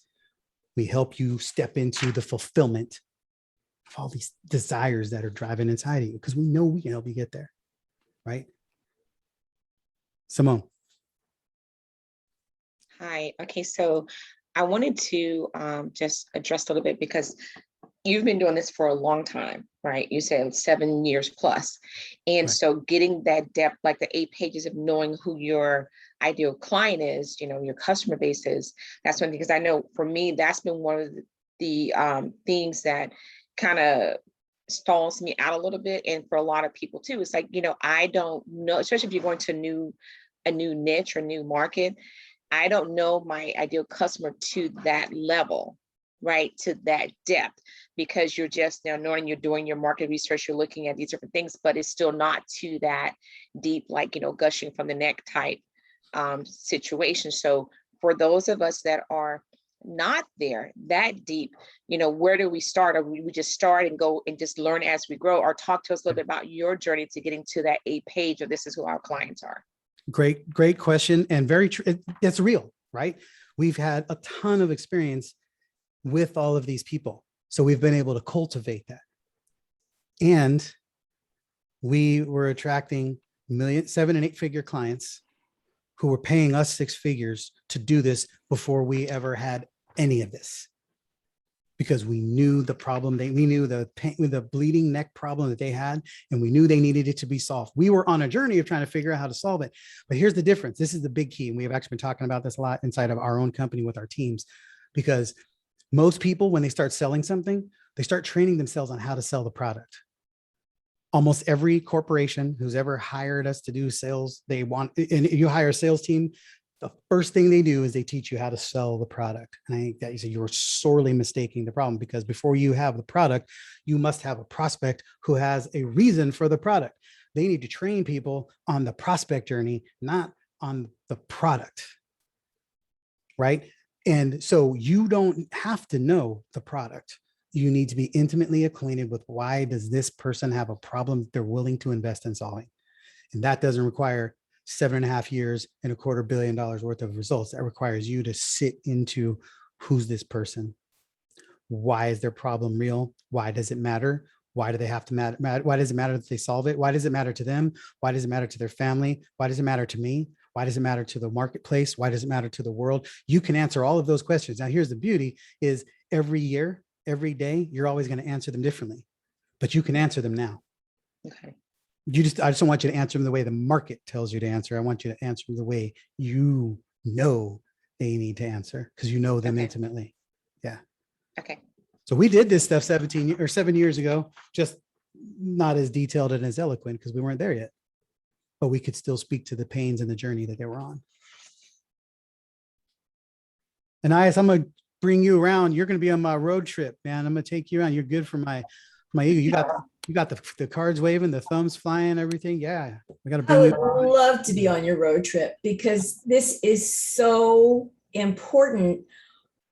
We're here to transform the world and we're here to heal it. And we do that one person at a time, or one company at a time, or one business at a time. This is what we're here for. But we got to know how to get on the plane, on the airline, fly it, and get people where they need to go. And sometimes they don't know where they need to go. You got to have a little conversation about what is it that you want. Amen, sister. All right. I see light bulbs happening. Jared, what's up? I just wanted to share this with the group, something that I thought of. It will be something we can discuss at our call. But when we're talking about the high-end product, I think one of the most effective ways to justify, why they want to invest in the program is to collaborate. We're here designing the program for you, a customized product, but I don't have all the answers until I listen to you. And the reason why that's important is when you're dealing with the high end, I mean, I'm speaking to the tactical aspect of this, is that they already are an accomplished individual. They do have a high opinion of themselves. And, that shows them respect for their accomplishments by saying, I want your input. I need to have that to be able to design the solution for your problem. That's why you have to pay $100,000 because, we don't have that yet, and to solve it, et cetera. So that's something that I think can be used for anyone who's putting a program together. It's not necessarily coaching, speaking to you, but getting their input. We have to sit down with your team and work it out, that sort of thing. Yeah. And, something interesting too, and these are just, again, those are people who are in our world already, have been around, and I don't spend a ton of time teaching sales tactics. I just teach you a different way of being and a different way to position your world in such a way that people show up wanting to buy. And there's so much to understanding the prospect journey and the buyer journey and the psychology and the physiology of what's happening with people. Anybody here ever been offered $100,000 solution? Has anybody ever sold you something and said, that'll be $100,000? Okay. Here's the key. When somebody offers you $100,000 solution, because they see you as a person worthy of $1 million outcome. Most people don't get offered that stuff because we're not presenting ourselves as somebody who is urgently doing something enough that matters to the degree that kind of solution would exist. right? So when you're inviting people to these solutions, again, you're not going to make that kind of offer to unless it's a well-selected market. But whether it's 10,000, whatever, the offer should match the market. But again, it should be logical conclusion to a well-told story, and it should be aspirational, something that it's going to challenge them to step into something more. Right? Because then now you are putting them on the path to becoming the thing that they want to be, becoming the person that will help them become the person to be able to step into the outcome that you can help them achieve. Okay. So this big stuff. So I want to give you guys a few minutes here. Did we put the link in there, Allison, for the fillable one? Okay. So it's not fillable. We're working on that. But it's writable, so you can print it out and download it, or you can just draw a pyramid in your journal and fill it in. But that is for you. It's a blank one with the model that we have, right? So I want you to just think through if you have one currently, just fill them in. But now I want you to just look through it. Here's the biggest piece of understanding the offer pyramid. Okay. And this is not about perfecting it today. You're not going to. I just want you to start thinking through and identifying. This is the key piece for you to dive into. And we're going to give you a few minutes to fill these in. Okay. Everything should solve a problem that then reveals the next problem. If it's not, then something's missing. Okay. 29 online event ideas. Gets you thinking, I can make more money online. I'm missing some things. I can do this. Okay. Then you come to an event like this and we start showing you, guess what? Here's some of the ways you do it. Here's some of the things that are possible. Here's how it goes. So we solve the problem of, is it possible, to now we show them how it can be possible, right? Then we're going to make an invitation and an offer for you to show you, now that you see this possible, here's how we actually help you do it. Right. Then once we help you plan it, build it, structure it, then we're going to say, okay, now you have a new problem. You have a planned, structured, thought out event. Now you need somebody to execute it for you, so that, as Anaya so eloquently said, you can just love on your people and the system can take care of the rest, right? Team and strategy. So then you hire us for that. And then of course you get to a place of, you're crushing it and you're playing a big game. And now you just really want to focus on changing the planet at scale, creating a movement, and you ain't got time to build anything or do anything. You just want us to do it. And then so those people that hire us at 100K and we build them $1 million event, right? But it's because they've already seen and proven the proof is in the pudding, the events work, we've made them money, all of this stuff, right? So each one solves a clear problem. I'm hoping nobody here will ever feel like you're not getting the $97 worth of value you invested or less, right? Because I know we've delivered ridiculous amounts in this. We're teaching you a lot of stuff, right? But then it gives a clear deliverable and then sets up the next problem. Now, how do I actually build all this myself? Well, we don't want you to have to build it yourself. So we've got a solution for you. But so that's what I want you to do. So download this or write it down on your journal, whatever. But I want you to just fill in, what is your opt-in? What is your free? Is it a webinar? Is it a strategy session? Is it a free call? Is it a video? Whatever. What's the free? What's the low cost taste? What's the mid-tier solution? What's your high solution? And then what's your premium offer? What's your big player package? Right. So let's take a couple minutes, write those out, and don't just write it down. I want whatever makes sense to you. That's your answer. Okay. Then we can start figuring out, are they all in alignment? That can be refinement stuff later. But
All right.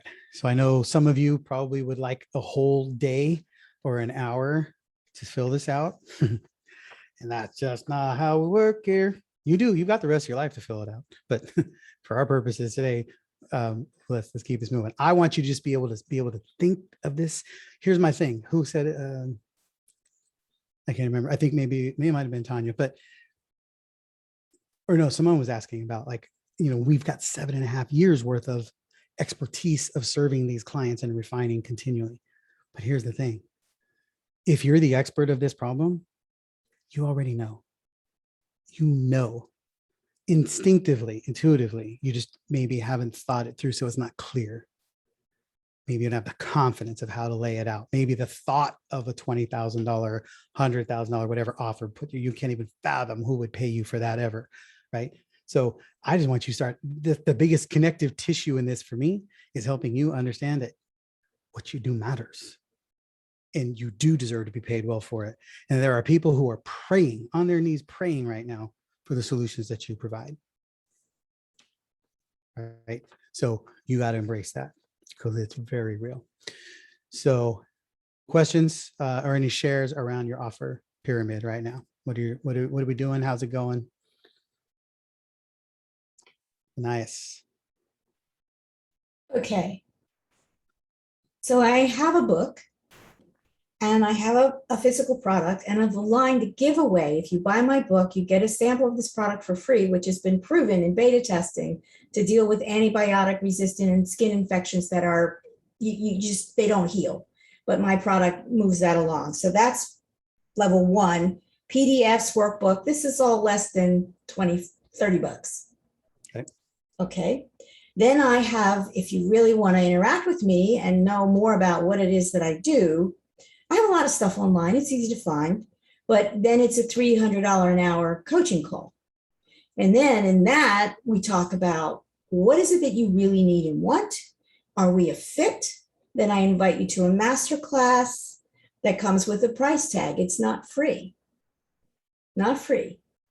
And from there, when we're clear that we're on the same page, then there's the opportunity to come into a 10K program. Now, this is around one specific kind of topic.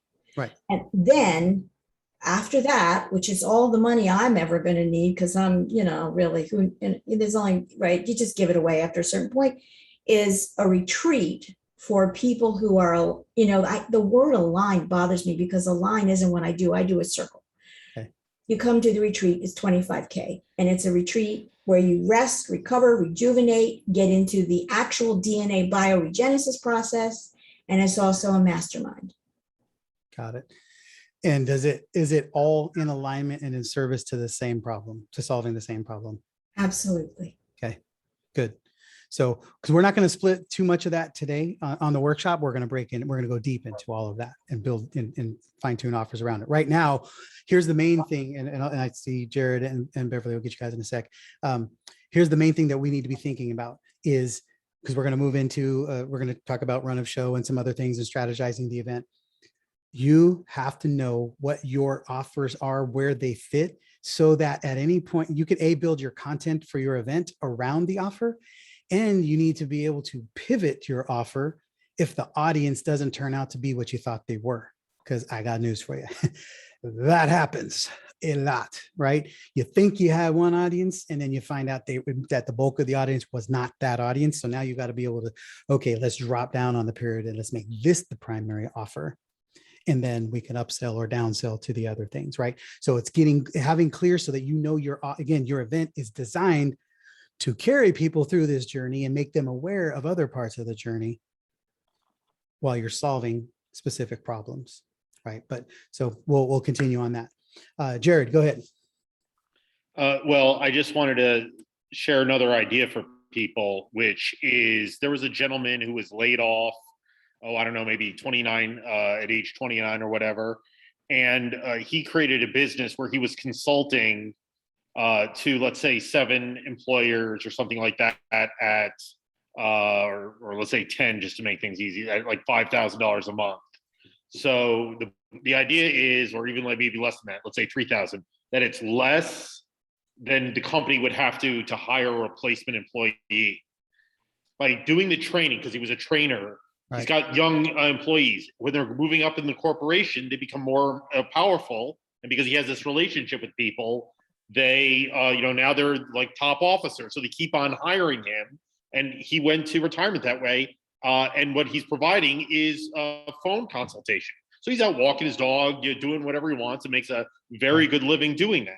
So that's one way, that I'm thinking of structuring it would be, if we're going to do a done for you service, this could take a full year, and then do it as a monthly thing, but make sure that it's less than what they would think about hiring somebody to do a new product for them. And then the other side is for the low end offer would be a blueprint. That's very important in any consulting business, is people pay for me to, share ideas, et cetera. Right. That, and then the intermediate offer is going to be something where, I'm sorry, that blueprint probably should be over multiple times, so that people, did something, I get feedback, we can go back and forth for a little bit. And then the intermediate is if they want telephone consultation, they want to do it themselves, but if they have a question, like they don't understand something, they can call me, and that can be, very relatively inexpensive because I'm not there. It's just that they can call me, and you can always do unlimited because people really don't abuse that. Yeah, I want to encourage you to put that into, here's one of the things that putting it into the pyramid does for you. It frames it so you can speak to it clearly and succinctly, and you can visually see this leads to this, leads to this, leads to this. It looks like you're thinking it through, like you're brainstorming it, which is awesome. But that will help you do that. So what's the outcome? What's the outcome? What's the outcome? And then how do they fit in sequence? Yeah. So it's good. No, those are great. And with the blueprint, as Anais was talking about, her $300 an hour consulting sessions. I want you guys to start thinking about the value you bring in the decision-making process, right? We're launching a new product that we're calling a sales team ready process, because people come to hire our sales team, and there's a lot of things they need to do to be ready to engage a sales team or level. And we are charging them for that process. We're not just going to tell you do all of these things. We have an entire process they pay for. So they're paying us to get them ready to be able to hire us. Think about that. Think about that. And what is that version for you? You ought to start valuing what you do more. Start valuing what you do. It's understanding that everybody won't pay for it. Everybody doesn't pay for first class. Cool. More room for me. Okay. Beverly. Yeah, sometimes struggling with is to put it in that chronological order, which comes first, the chicken or the egg, Yeah. And so basically everything that I do wraps around your outcome is that relationship, that the relationship with you begins here. Because if you don't relate to yourself and communicate to yourself, you're going to do the same stumbling out here, correct? Right. So I've got one that I can put out there at a 10K, which is self-mastery. But then there's another one that goes into with the how to communicate, how to get these lines of communication, with your conscious and your subconscious and things like that, and the different levels of Right. communication or whatever, all leading up into a certification class of self, actually psychic surgery, right? Right. Healing the self, from within. So now I'm struggling is which one would come first? Would the self mastery communication, on this basis start first? I mean, because they're both so powerful that are standalone. Good question, and very good insight there. Here's the key. The more you zero in on the bleeding neck problem, the easier that is to answer, because it will reveal what is the thing that's most present to solve. So is it mastery of self, or is it do I need the tactical piece first? Right. So you'll be able to answer that for yourself, but I want you to just, the more you narrow in on that and zero in on that piece, so that what is the pain, what's the problem, what's the experience, what's the thing that they're really trying to solve, as opposed, don't think of it in terms of your product. Think of it in terms of the journey of the problem solving. Okay, what's the tourniquet then, basically? Sure. Tourniquet are the exactly. hanging That's a rope, great way right? to think about it, right? You Yeah. can beat this metaphor to death. So the tourniquet can slow down the bleeding while you're helping them assess what needs to be done in surgery, right? So that's a great way to think about it. So you will have something that's a tourniquet that won't fix it, but it'll stop the pain temporarily while you're fixing it. Okay. All right. Yeah. Thank you. We're going to have a whole image. Lisa. Hi. Every year I do a workshop on goal setting, and I usually do it in January and February and really teach people how to plan their goals. But I'm wondering from what you've said today, if that's not a strong enough pain point, because what I do is I know goal setting, I teach goal setting, and I bring it to my marketplace, which is medical device professionals. And I offer a workshop, but I don't, I offer it free, but I usually get several coaching clients from it. Sure. I'm just trying to rethink my offer and rethink what I'm doing, because I've done it for several years. I get at least 20 to 40 people in the room. I end up closing, several people. And do you think that my specific audience is medical device professionals? Wow. Okay. But So medical device professionals, people who are selling it, people who are implementing it. Anything, engineers, marketeers, salespeople. So I was a president and CEO of a medical device company. Lisa, I'll tell you what, that's music to my ears, because I think you can, even if you just said goal setting for medical device professionals, that immediately makes your workshop more relevant than any other goal setting workshop on the planet for them. And then if you splice, if you were to even sync that down differently, I don't know how you would, but you know, what are the different lanes that you could carve in?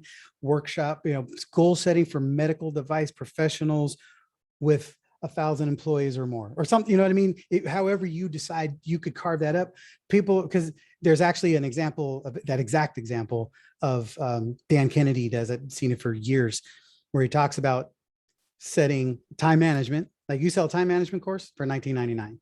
It's generic, it's general, it's nothing unique. Everybody else does it. Or you can set time management course for salespeople. Now it's a $199. Right now it could be time management for B2B sales professionals. Now maybe it's it's a $497 product. Now it's time management for heavy equipment for salespeople, for heavy equipment sales operators in the farming industry. Now it's a $2,000 product, because you know things they don't. You're saying, hey, I got you guys. I know this. I know your industry. I know you. If you need to be at this shop, and it's going to speak to those people, they're going to think they're going to learn something very specific from you that they can't get anywhere else. Right. That's an exact example that Dan Kennedy uses.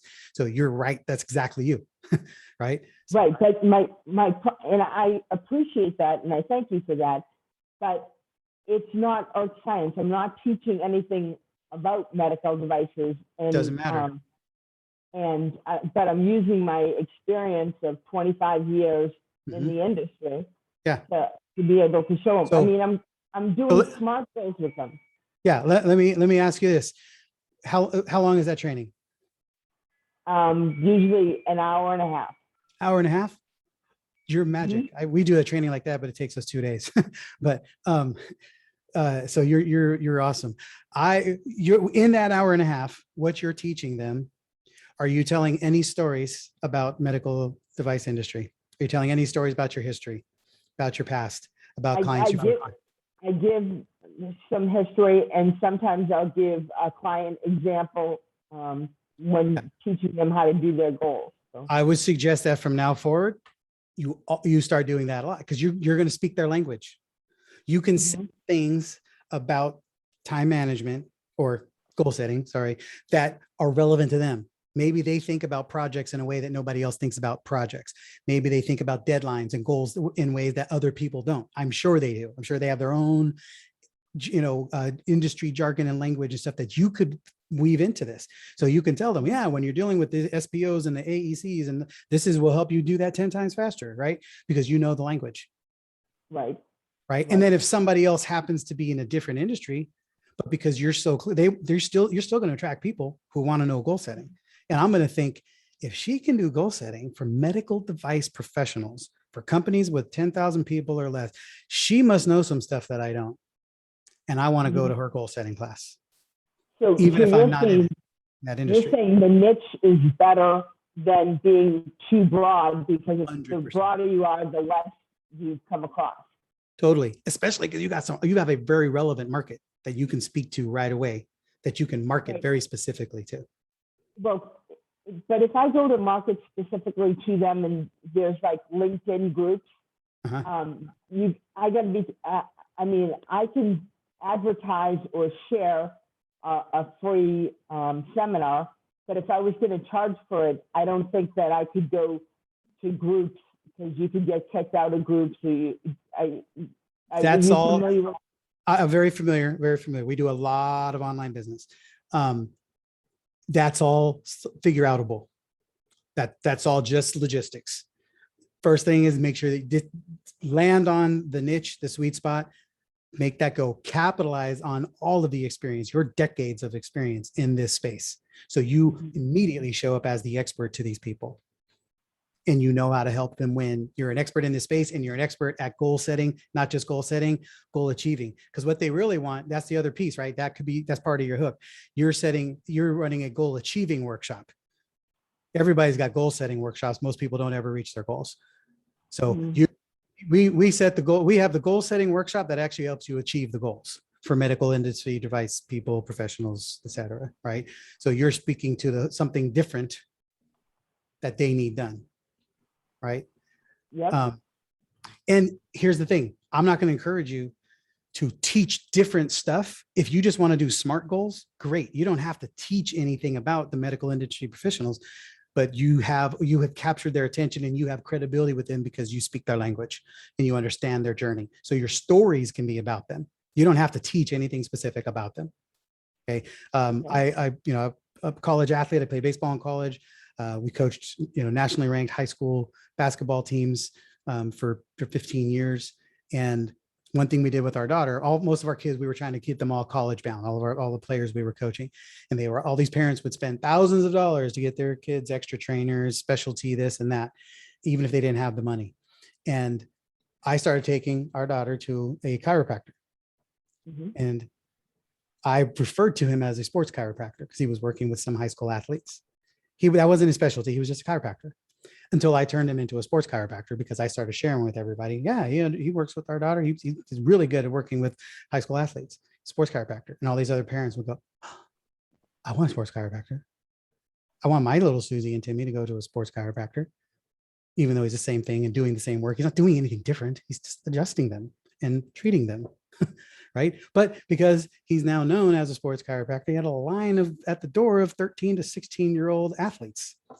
And he was the go-to guy in town. He didn't do anything different. The name on the shingle is what was different. And everybody understood it. And everybody wanted it because it made them feel relevant.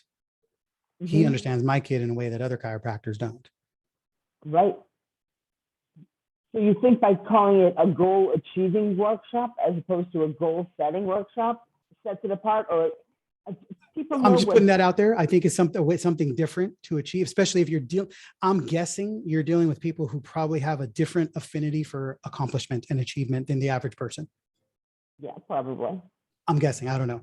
It's your industry. So, but I think if you're speaking to it different, you're going to attract them differently. Okay. And what's your view on paid versus free workshops?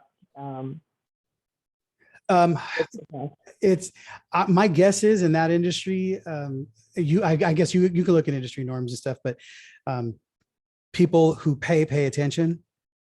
People who pay more attention. Some simple realities in business and in life. We don't value or esteem the things that we get for free very often. And sometimes they also don't take you seriously. Okay. So you could set a price tag on it. And then if you have some reason or maybe somebody puts out an email to his list or their list, and everybody on this list has a free opt-in code, but the training is $147.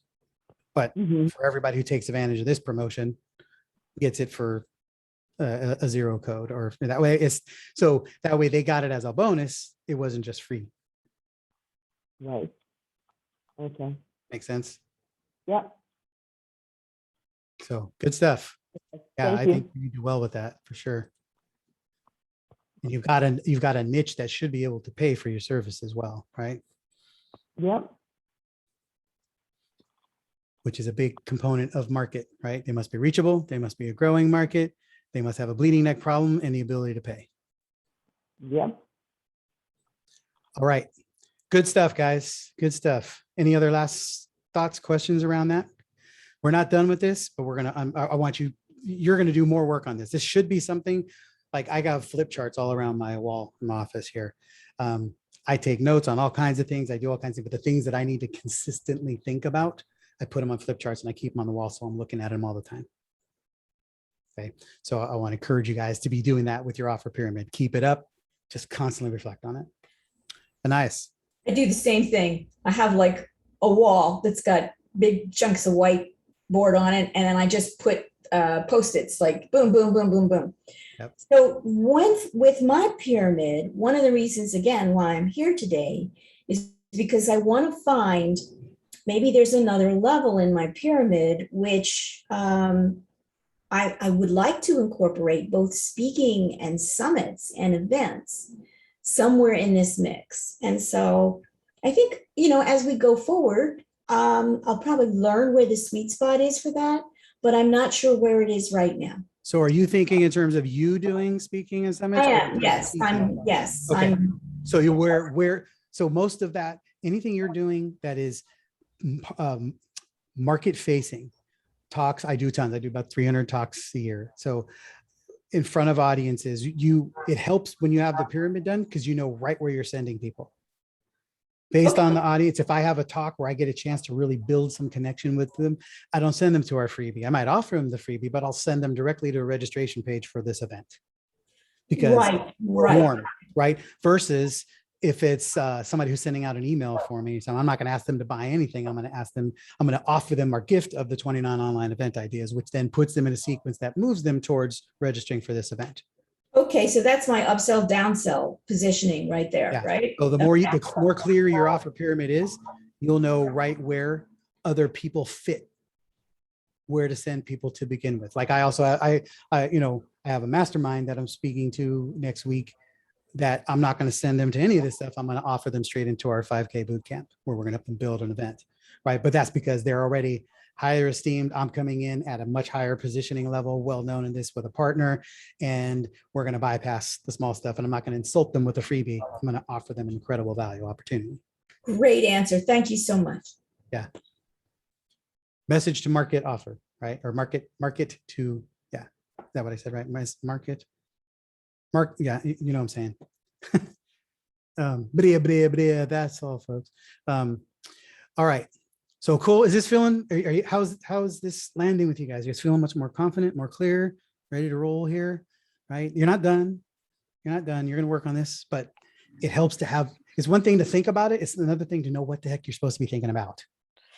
Jim, yeah. Just real quick here, what you were saying and what everybody else was saying. To find that bleed, right? This is Beverly, okay. Yeah. To find that bleeding neck thing, as you were saying, right? Would it be beneficial then to like post a question for people to tell you what the bleeding problem is so that you can more zone in on it? How would somebody go? Here's an interesting way to approach it. Yes, that works. Here's my thought though.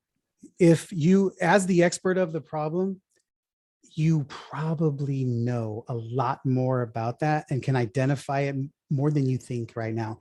If you can't identify it at all, then you might not be the expert of the problem, right? So if you, and which I'm assuming you are.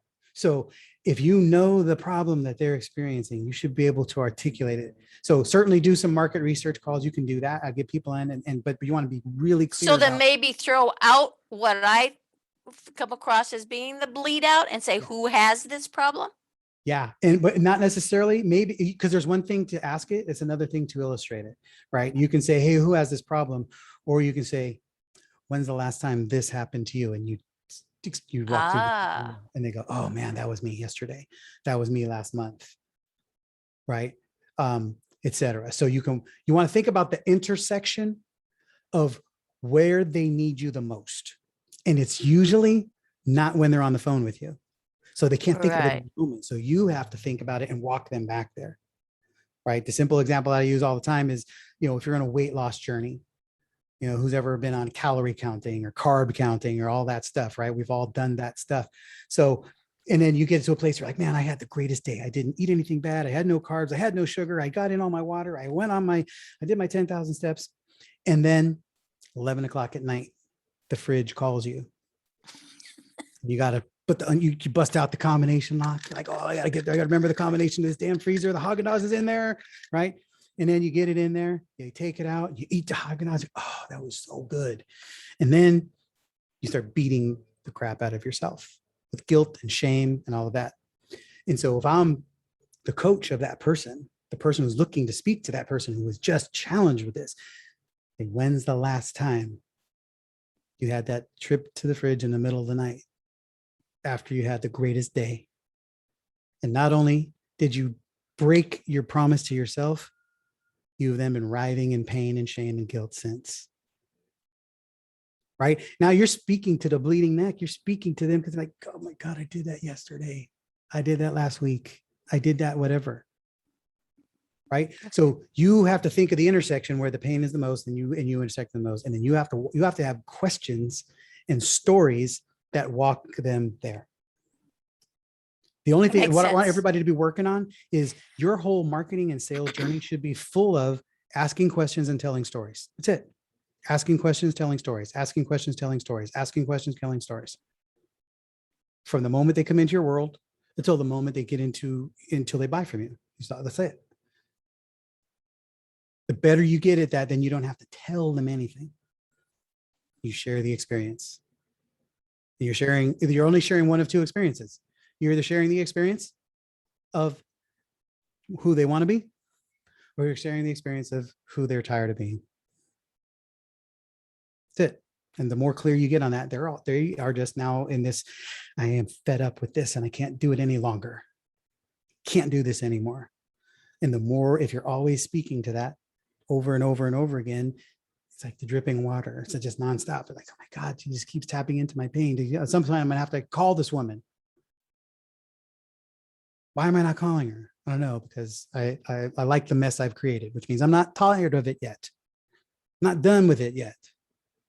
Maybe. Right? But you have to be able to tap into that. Otherwise, you're just like everybody else. And there's nothing different about you. Okay. So that helpful? Oh gosh, that helps a lot. It's kind of like that reverse engineering, right? Yeah, I love it. That really clarified a lot. Thank you. So here's something to think about, guys, as you're thinking about your offer, especially as you're in a journey like this, even like in a day like today, you're in our world, you're in a bit of a rediscovery, right? Me and Cindy and I were talking about this just a couple of weeks ago. It's never really come that clear to us until now. But when you're doing an event, like, I don't care if you want to do an event. That's not my concern. But you want more positioning, you want better partners, you want to have an offer that compels people, you want to have messaging that matters. It's like, what are we really doing with all of these events? In order to help you do an event, we are literally rewiring your business. We're rewiring how you think about your business. We're reprogramming how you talk to your marketplace, how you position yourself in front of them, right? So that they want to be at an experience with you so you can tell a better story and get a better client. That's the journey that we're on. So ultimately, like, this is like a business revamp in a box. It was something we've never thought about, but that's how it ends up happening. We're like, let's do this smarter. Let's do this better. You've been doing it. Now let's do it. The event is the ultimate intersection so that everything ties together in a way that it wins for you and for them, which requires strategy, thought, process. You can go out and do an event today. I guarantee you're going to screw it up. You're going to get certain level of outcome, certain level of performance, certain level of following and commitment, but you're missing things that you don't even know you're missing. That's why you have to have quality strategy, quality process, quality people. And I want you to be thinking about what is the thing you do that is the missing piece for the marketplace as the expert. And I'm going to share a quick video with you from Justin Livingston, who's a client of ours in the past, and just shared an interesting perspective on why people should work with a company like us. Now, and so this is about us, but I want you to think about this in terms of how it applies to you. Run by a husband and wife team, Jim and Cindy Padilla. They have a company called Gain the Edge. And so what they are, they're a company. What they do is they provide over the phone sales for transformation companies like ours. So we'll do a launch. And so where we used to have our sales team in-house, again, like other people building our own here, which incredibly inefficient because we would do a launch, we need like 8 people on the phones, then the launch is over. And then our evergreen campaigns, we only need 1 or 2. Well, what do we do with those other 6 people that we trained, that we invested our time, energy, and money in training, and they want to have an opportunity to continue with us long-term, but there isn't one, so let them go. And then our next launch starts, but we need those 6 people back, but they've found another job, so now we got to find and train 6 more. Very inefficient. However, along come Jim and Cindy with a company called Gain the Edge that provides that infrastructure for us. Well, now a lot of people that are right here now, instead of going through that struggle on their own, they just plug into this platform that called Gain the Edge. Now we're more, we have greater efficiency. That's what creates efficiency of infrastructure, right? If you look at Jim and Cindy Padilla with Gain the Edge, they have the knowledge now of doing sales for our launches. And I don't want to start naming names, so I'm not 100% sure who all their clients are. But suffice to say, they've done dozens of different clients. They've probably done more than 100 launches now, done the sales over the phone.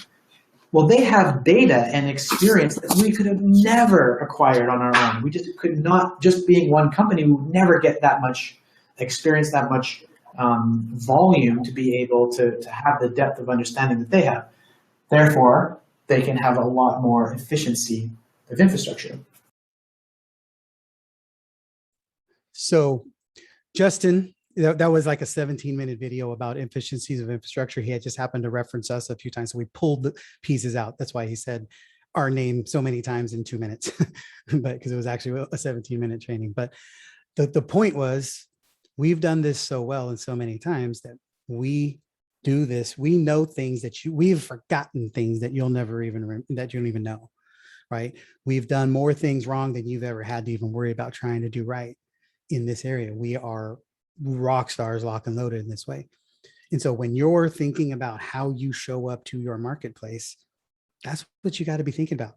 Not, I can do this, I can help people set goals. Like, how do I help the right people set the right goals in the right way so that they achieve them, and for whom and under what circumstances? And the more you can speak to it, you're going to be telling people's story. They're going to be like, dude, that's it. That's me. That's it. I need that. I'll take 2. Right. And so that comes from just you understanding clearly what is the thing that you have dialed in, because you have committed to solving this problem for other people. And think about this, the problem you solve for people, for most of them, this might be the first time they've ever even been exposed to the problem, much less tried to solve it, yet you solve it every day. You know more things about their problem than they can possibly even think of. So you know more ways they can screw it up and more ways that you can solve it and prevent those screw ups, right? So you got to be able to speak to this stuff in a way that just says, I got you. I know this. You can't lose with me. That is far more important than the product you're selling. Don't be married to the product. Be married to the outcome and the experience you provide. Okay, take a couple of quick questions, and then I'm gonna jump into something here. Lisa.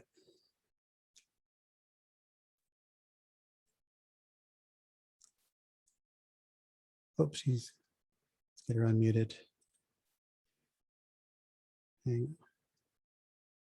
I'm sorry, I thought I was talking. My issue. What you just said really hit the nail on the head, because anybody can do a goal setting seminar or session.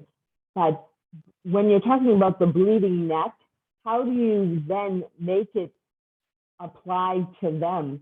I do have them write their own goals. We do personal goals. We do professional goals. We do. I have people share that as we're doing the workshop, and I give them examples of it. But how do you get that bleeding neck?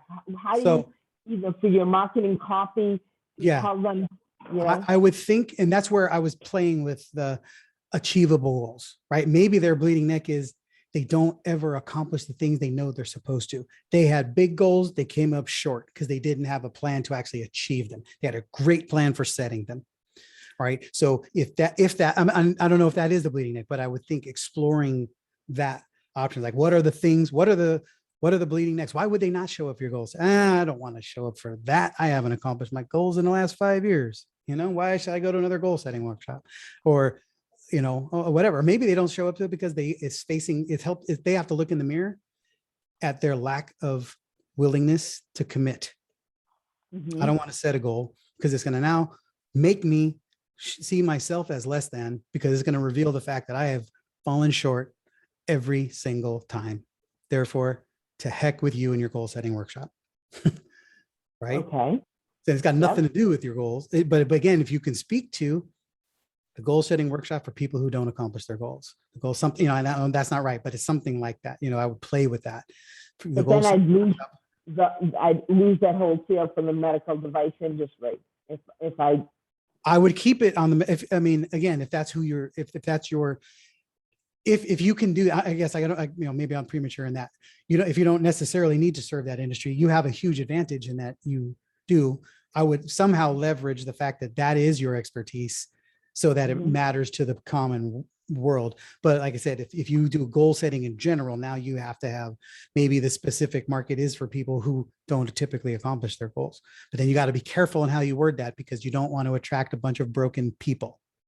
Right. You want to attract people who know they're needing more and they're irritated because they haven't figured out how to solve this problem. So don't attract people who don't. Yeah. So just be careful on that. Aspirational language with clarity. So you said not to use don't achieve your goals, come up with something else? Well, I'm just saying, pay attention, put everything you say through a filter, because you don't want to attract, like we don't say, we want people who don't know how to make revenue with events to come and work with us. That's wrong. I want those people here because that's how they think of themselves. That's how they see themselves. Right. And then now they're thinking we're going to be the magic formula for them. I want somebody who knows they have something more. They know they want to reach more people. They know they want to be better positioned. They know they can do much more if they're in front of more people, and they just don't know how to connect the dots to get there. Right. That's somebody who's got a will and a want and a desire that we can help, as opposed to somebody who's broken, frustrated, and just hoping this might work.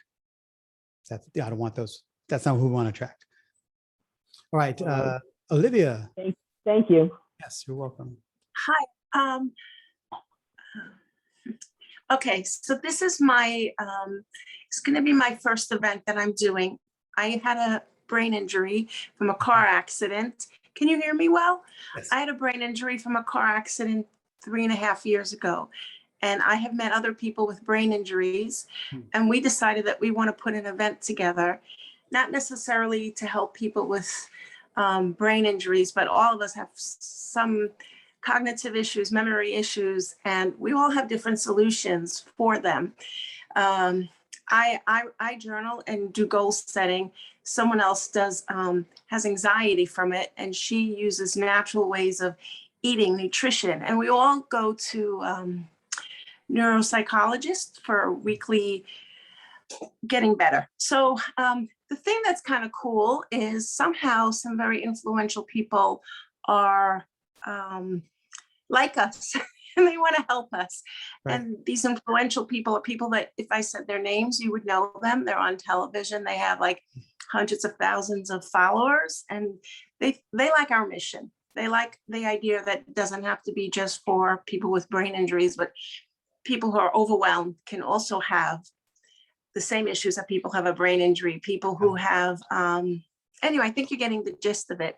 Yeah. So our method was that we would get sponsors for our event as opposed to trying to sell a high ticket offer, because none of us at this moment have an opportunity to maybe sustain a year program or a high ticket offer. The other thing is I wrote a book, and how would I put it? I guess I wrote a book because I thought sometimes you think you're not going to make it. And so my book is right now in 300 credit unions are giving out to everyone who signs up for, like, people who want a mortgage or people who want, because you never know what could happen to you. You never know when your life could end. So the book is all about how to plan for the end of life. And I've now moved from selling it, giving it to the credit unions, to selling it to attorneys, estate attorneys, because they love it. For someone with a brain issue, I was very focused, and I wrote it what people think is like, wow. So one of the problems, though, is people love the book, they buy the book, or they get the book for free from their attorneys, but no one's actually doing the book.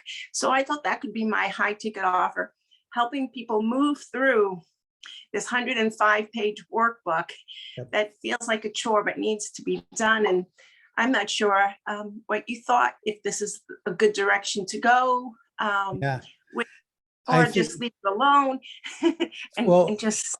First of all, I just want to acknowledge you for the follow through, for the mission, for just putting it out there, and just the tenacity to see it through. I mean, that's amazing. You're doing really, really important work. And that concept is phenomenal.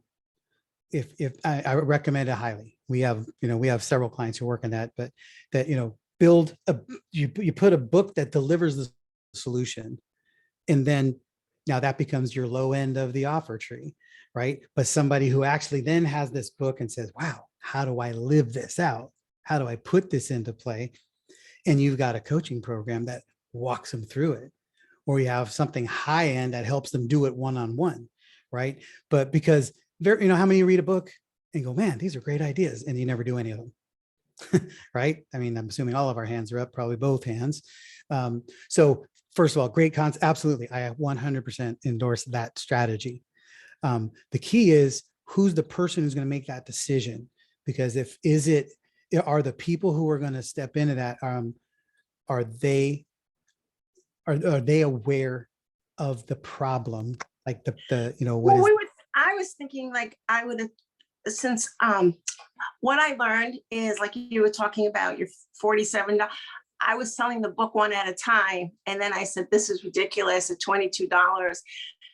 I'm never going to make any money. So then someone said, why don't you contact attorneys? And then I started to sell the book at 100 books at a time. Nice. And I was thinking that it would be the attorneys who would get me the clients, because they know which of their clients are not filling out the book, and the attorneys actually need that information. And what you were talking about, the one-on-one, that would also be an opportunity for some of them, since there's a train of trust with your attorney, to help them actually fill out the book. So and make it professional. I think if you connect with those attorneys, if I'm you, I would, because the attorney isn't going to know, they don't know the stuff you know. They know, if you know they need their clients to go through what's in that information, then you want to set him up to be the hero to them. And then you want to be the hero to him. How can you put on a workshop that features him, highlights them, tease them up for the importance of needing to go through the book, so that so that it's featuring him. Once they get all this done, he'll be able to help them solve a bigger problem. So you win, they win, and the attorney wins, right? And then of the people who go through the program to fill out the book, do the work, get the information, certain percentage of them are going to want the first class version. Some of them are going to want to know, how do I take this to just an incredible life extreme and work with you to actually live this out in a bigger way? Maybe those people are leading other people, right? So they're bringing you to more people. But I would do a workshop to me, is a simple connective dot. You have people who are buying the book and maybe not reading it, or maybe not doing the work. You got an attorney who needs them to do the work so he can gather the information. And you need those people to do the work so they can recognize that they need more of what you have. So I think that's like the perfect intersection of all of that. That's what an event should be. Right. And then on the sponsorship side, that's a little bit different from in terms of strategy. I think it's great, if you can fund the whole thing with sponsorship and then you bring people in, and then you can even have, your attorney be featured as a vendor, as a sponsor, whatever. So everybody knows, that he's either bringing people in, or other people that come in can then also be working with him if that opportunity exists. But I think that's absolutely on the right point. I think you have the perfect path there. I think that is incredible intersection of problem and solution and positioning. It's just then, now it's just diving into the tactics and the strategy of how do we do it? How do we build it? How do we fill them in? How do we get 20 other attorneys to send people, or be a part of it? Why would attorneys want to come? So they can learn this too, right? It's like, and maybe that's too broad, but we could examine all of that and see, where are the places this all fits. But even if with just the one attorney, he did one workshop with all of his people, if he's got 20 clients that he's given this book to, great, get those 20 people in a room and let them all experience why they were working with him in the first place. Because if they solve the book, he can help solve a bigger problem for them, right? So I would say, definitely, I would love to see how we could help you do that, because that's a perfect event. We just got to put the tactics together. Good job. Good work out there. All right. So yeah, there's so many different places that can go. So this is really good stuff, guys. I mean, so many breakthroughs. We're not done. We still got a couple hours to go. I want to spend a minute here and share with you just we're going to go to the dashboard that Jessica created, right? And if you're on the dashboard, there's the Build Your Virtual Event checklist, right? Everything here is build your virtual event, this or that, at least on this product pyramid, offer pyramid. And when you download that, you then, hang on, okay, close this window. It brings you to this document here. All right, can you see my checklist? All right, so this is the document that's on that dashboard. And there's don't worry about the media release form. We're working on that. We didn't do that. We've been trying to do this more efficiently in a virtual manner, so that we can use your image and likeness in marketing and all of that stuff. But there's a few forms in here that are downloadable, which are things that are essentially our gift to you to be able to walk through. We're going to highlight those pieces today. But what you will also see is that they're all broken up by section. There's a few, right? A few things on this checklist. I thought it was 149. It was wrong. It's 249 rows, right? And you'll notice like these are all yet to be assigned, to be assigned, to be assigned. These are things that we're working on, right? This is essentially the stuff we're working with you guys on today, right? And when we work with our event clients, we work through all of this. This is stuff that we're doing. We have systems and strategies. This is just the checklist. This isn't actually the doing the work list, right? Part of this is, when we get into the run of show, which we'll show you later, we have a huge run of show document, which lists out every single thing that's going to be done at the event. For client facing, team facing, links, videos, music, AV, pre-event, post-event, emails that are going to go, all of it, the entire system. Okay.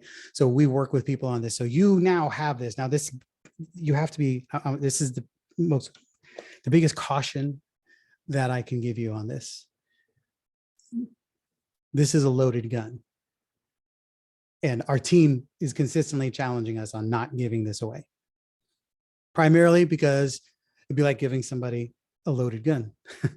And there's so many ways you can do this wrong. The likelihood of you ever doing this all completely is slim to none.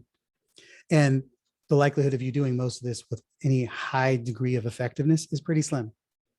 We want you to see this so you understand all the things that we have learned that go into producing a high quality revenue producing asset that delivers the outcome and the experience that you want, that gets you the positioning that you want, that helps you lead people to quality outcomes that will lead them to wanting to invest in you, invest with you for themselves. All right. So we go into profit strategy. Like we have a whole partnership perspective. Like we're going to talk about ticket map after lunch. We're going to go into, again, the offer creation piece. We're going to dive into that in the offer creation lab of the workshop on the 21st. We are going to help you, get really clear on who's, how do you fill the room? Who's supposed to be in the room and how many different ways can you fill them? And what are the things that make the most sense for you to be effective, right? The run of show, this is our simple event, a run of show, which you guys will all see. And whoops, hang on, let me make sure I'm sharing the screen right.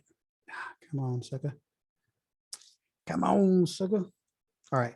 So this is a simple run of show, right? That will help you. It gives you the whole event in a glance.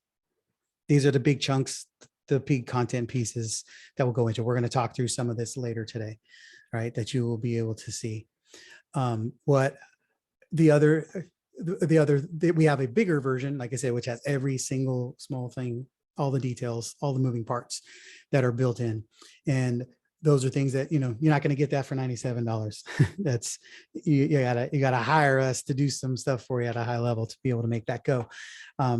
But these are all the things that we do in the event space, right? These are all the things that our entire team puts together for you, that when we're working with our clients, we are building this stuff out. These are all the things that lead to the phone calls you get before the event, the emails that come in, the messages that come in, the exercises that we have you do, what is necessary pre, during, and post event to lead to the quality outcome, because this is not a transactional function. And if it's, if there's multiple events, then we're building that whole process out. You have a big event that's going to happen in March, and a challenge or a launch that's going to lead to it before that, and a one-day workshop that's going to fill it, right? There's a number of ways to do it, but we would help fine tune and synthesize based on you, your expertise, your industry, people's availability, so that you are set up for ultimate success to lead to what is the outcome you're trying to achieve, right?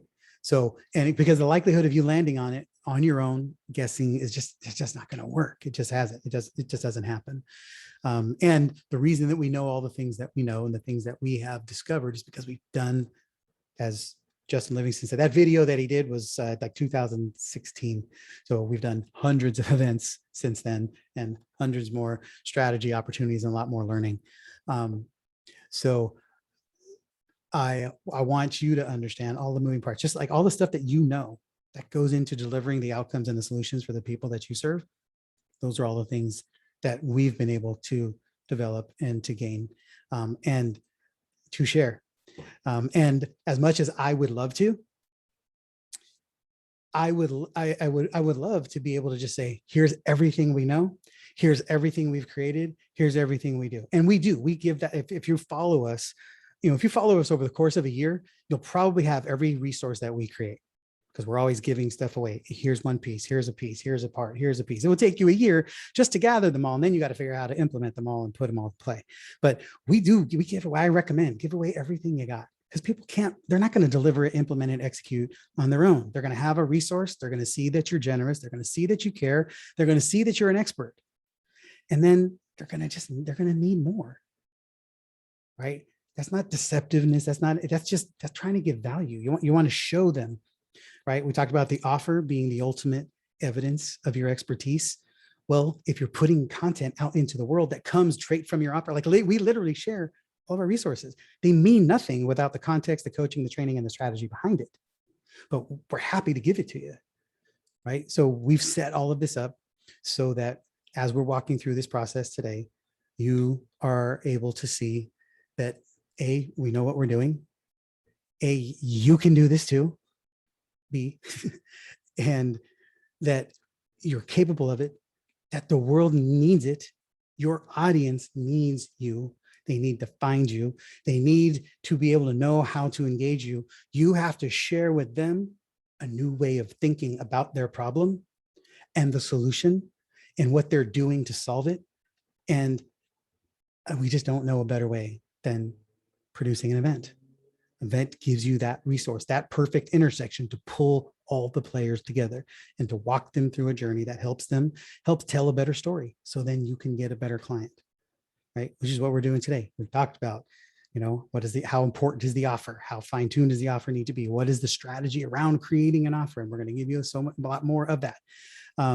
We're talking about the positioning. We're talking about how to set yourself up in this way. We're talking about how do you find the right partners, which we're going to get into in a bit. We're going to go through the run of show. We're going to talk to you about how to set it up, how to create a story arc, right?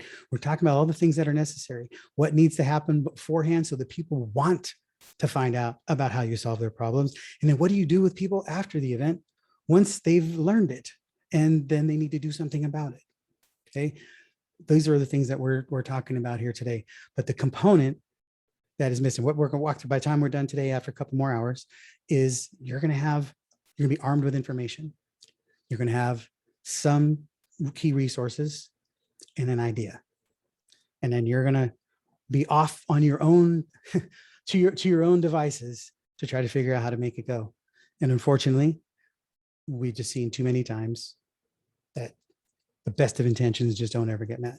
And so we put this next step together. We literally just created this. It's something that we're doing for our clients as people who hire us to do events. Then we put them through this sequence and we decided we need to make sure that you have access to this as we're walking you through this strategy day. We want to make sure that now that you're excited about it, now that you're getting more clear about it, now that you see all the things that can be done and need to be done and all the things that need to be done, we know that the next thing you got to do is put it together. And it could take you a year to figure that out, or to take the time, team, resources to try to put it all together. Or we can help you do it in a weekend. So for those, whoops, what just happened there? Okay, I just deleted something. So we want to help you do this in a weekend in a concise manner, with our support, our expertise, our help to make this all go for you. And so what we created to make that happen is, there we go. Computer's working now. The Build Your Six-Figure Sales Event Bootcamp. Okay, Building Your Six-Figure Sales Event Bootcamp. This is a 3-day experience that is here in Nashville, physical here to be able to join us in the amazing city of Nashville that we have now called our home for close to the last year now, coming up in October. Okay, it's going to be held at the Bluegrass Country Club, which is where Cindy and I are members and attend. It's a really nice facility and an opportunity. And here's what comes with it. We are going to help you over the course of 3 days using all of our resources, all of our templates, all of our systems and our strategies.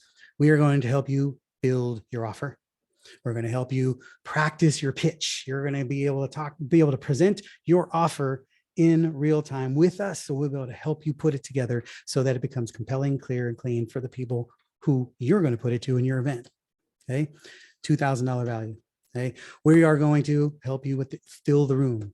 Okay, we're going to help you create a ticket map. We're going to help you identify your ideal avatar to levels that you have not, so that you can have the same level of expertise and divergent that we were sharing with you earlier about our ideal avatar that you all truly resonated with, right? We're going to help you identify who needs to be in the room. We're going to help you get the right strategies and templates and resources to fill the room so you know exactly what to be done. You're going to have it planned out, mapped out. You're literally going to, not just to say, here's what you should do. You're going to build the emails. You're going to build the sequences. You're going to build them using all of our templates and our team so that you have done assets in hand when you leave. Okay, $1,497 value. We are going to help you with the profit plan. That is one of the modules.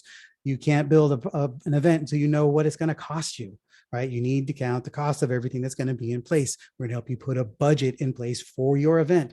More than likely, we're going to be helping you create a budget for your whole business, for the whole business plan for the year. Again, these are side benefits here. You're going to rewire your business to be successful and profitable as a result of building an event. Okay, help you put a budget in place. It's going to help you identify the revenue streams, where the money's coming in, and where does it come in after the event? What are the methods that people can pay you? What are the methods that your partners can be able to optimize with you, et cetera? All the ways that you can make revenue at your event. Okay, $1,000 value, highly undervalued. But it's all right. Next module is going to be the team maximizer. Okay, who do you need in your team? Who do you need your team to be able to run an event, to produce the kind of event we're talking about? This isn't not stuff that requires your sister, your mother, your brother, and your neighbor, your clients. It requires people who actually know what they're doing, who've been there, done it, and can help you get there too. Where do you find them? What do you pay them? Do you pay them? Right? Certain people you don't have to pay. There are people in your community that will gladly be your ambassadors, but they still need to know what to do. So we provide that. We provide the resources, the systems, and the training to be able to help them be optimized, to be able to be a powerful asset to your event as well. Okay, $2,500 value. The run of show. Hey, this is another module that we will be helping you with. You will be building and creating what we call the run of show. Others refer to as an agenda. It is what goes into every piece and part of your event, pre, during, and post event. Okay, so that you're creating the right story arc that's going to lead people to you. Remember, tell a better story, you get a better client. Remember, your offer should be the logical conclusion to a well-told story. And that story is what they start consuming the moment they come into your world and continue to consume while they're in your event. What AV, audiovisual stuff needs to be in place, what tech. If you're going to bring in speakers, what kind of speakers and where do they fit and how do you position them? Sponsors, where do they fit? How do you attain them? How do you set them up for success? How do you ensure it's a win for everybody? The structure and the flow of the event so that, as Annalise said, I believe, Anais, I'm sorry, said that she just wants to show up and love on her people. And when this is all done right, the structure is in place, the run of show, the strategy is all put together. That's all we want you doing. You don't need to be worrying about what buttons to be pushing, what levers to be throwing, etc. All right. And that's a $3,000 value. Again, these are all things that we do as individual strategy independent. Okay. Next part of this is your fix or follow up. Very important module. What's going to happen post event? What's going to happen after the lights go down, the curtain goes down on the end of your event? What's the post-event plan? What's the strategy? What is your wrap-up component? What's the event debrief? Because we do those ad nauseum. We do hundreds of event debriefs that lead to quality strategy, quality outcome, clear, reevaluate, improve, and optimize as we move forward, right? Event debrief, powerful, worth its weight in gold, a $1,497 value. We implement our entire follow-up strategy. We'll help you map all that out so that you have it done, built, done, ready to go, not an idea and not something that you can build, something that will be done. Okay.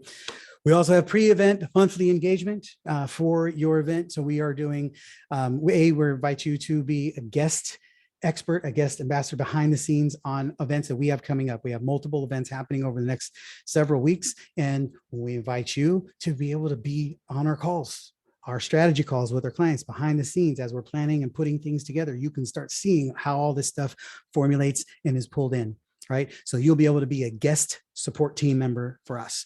We will help you build an assessment, right? Because we want to make sure that you're going to deliver an assessment. We want you to be able to create an assessment for who needs to be at your event. How do you determine at what level? So you know who's the VIPs, who's the ideal people that might be your ideal buyers, or the people who need most of what you have, and who are the people that might be more suited for just a lower level experience, and how do you decide what kind of offer that's going to fit the room, etc. Okay, we'll help you get your prep work done so that you have all this in place. We don't want you to show up and start asking questions. We're going to ask the questions that will help you be ready to do the work when you show up.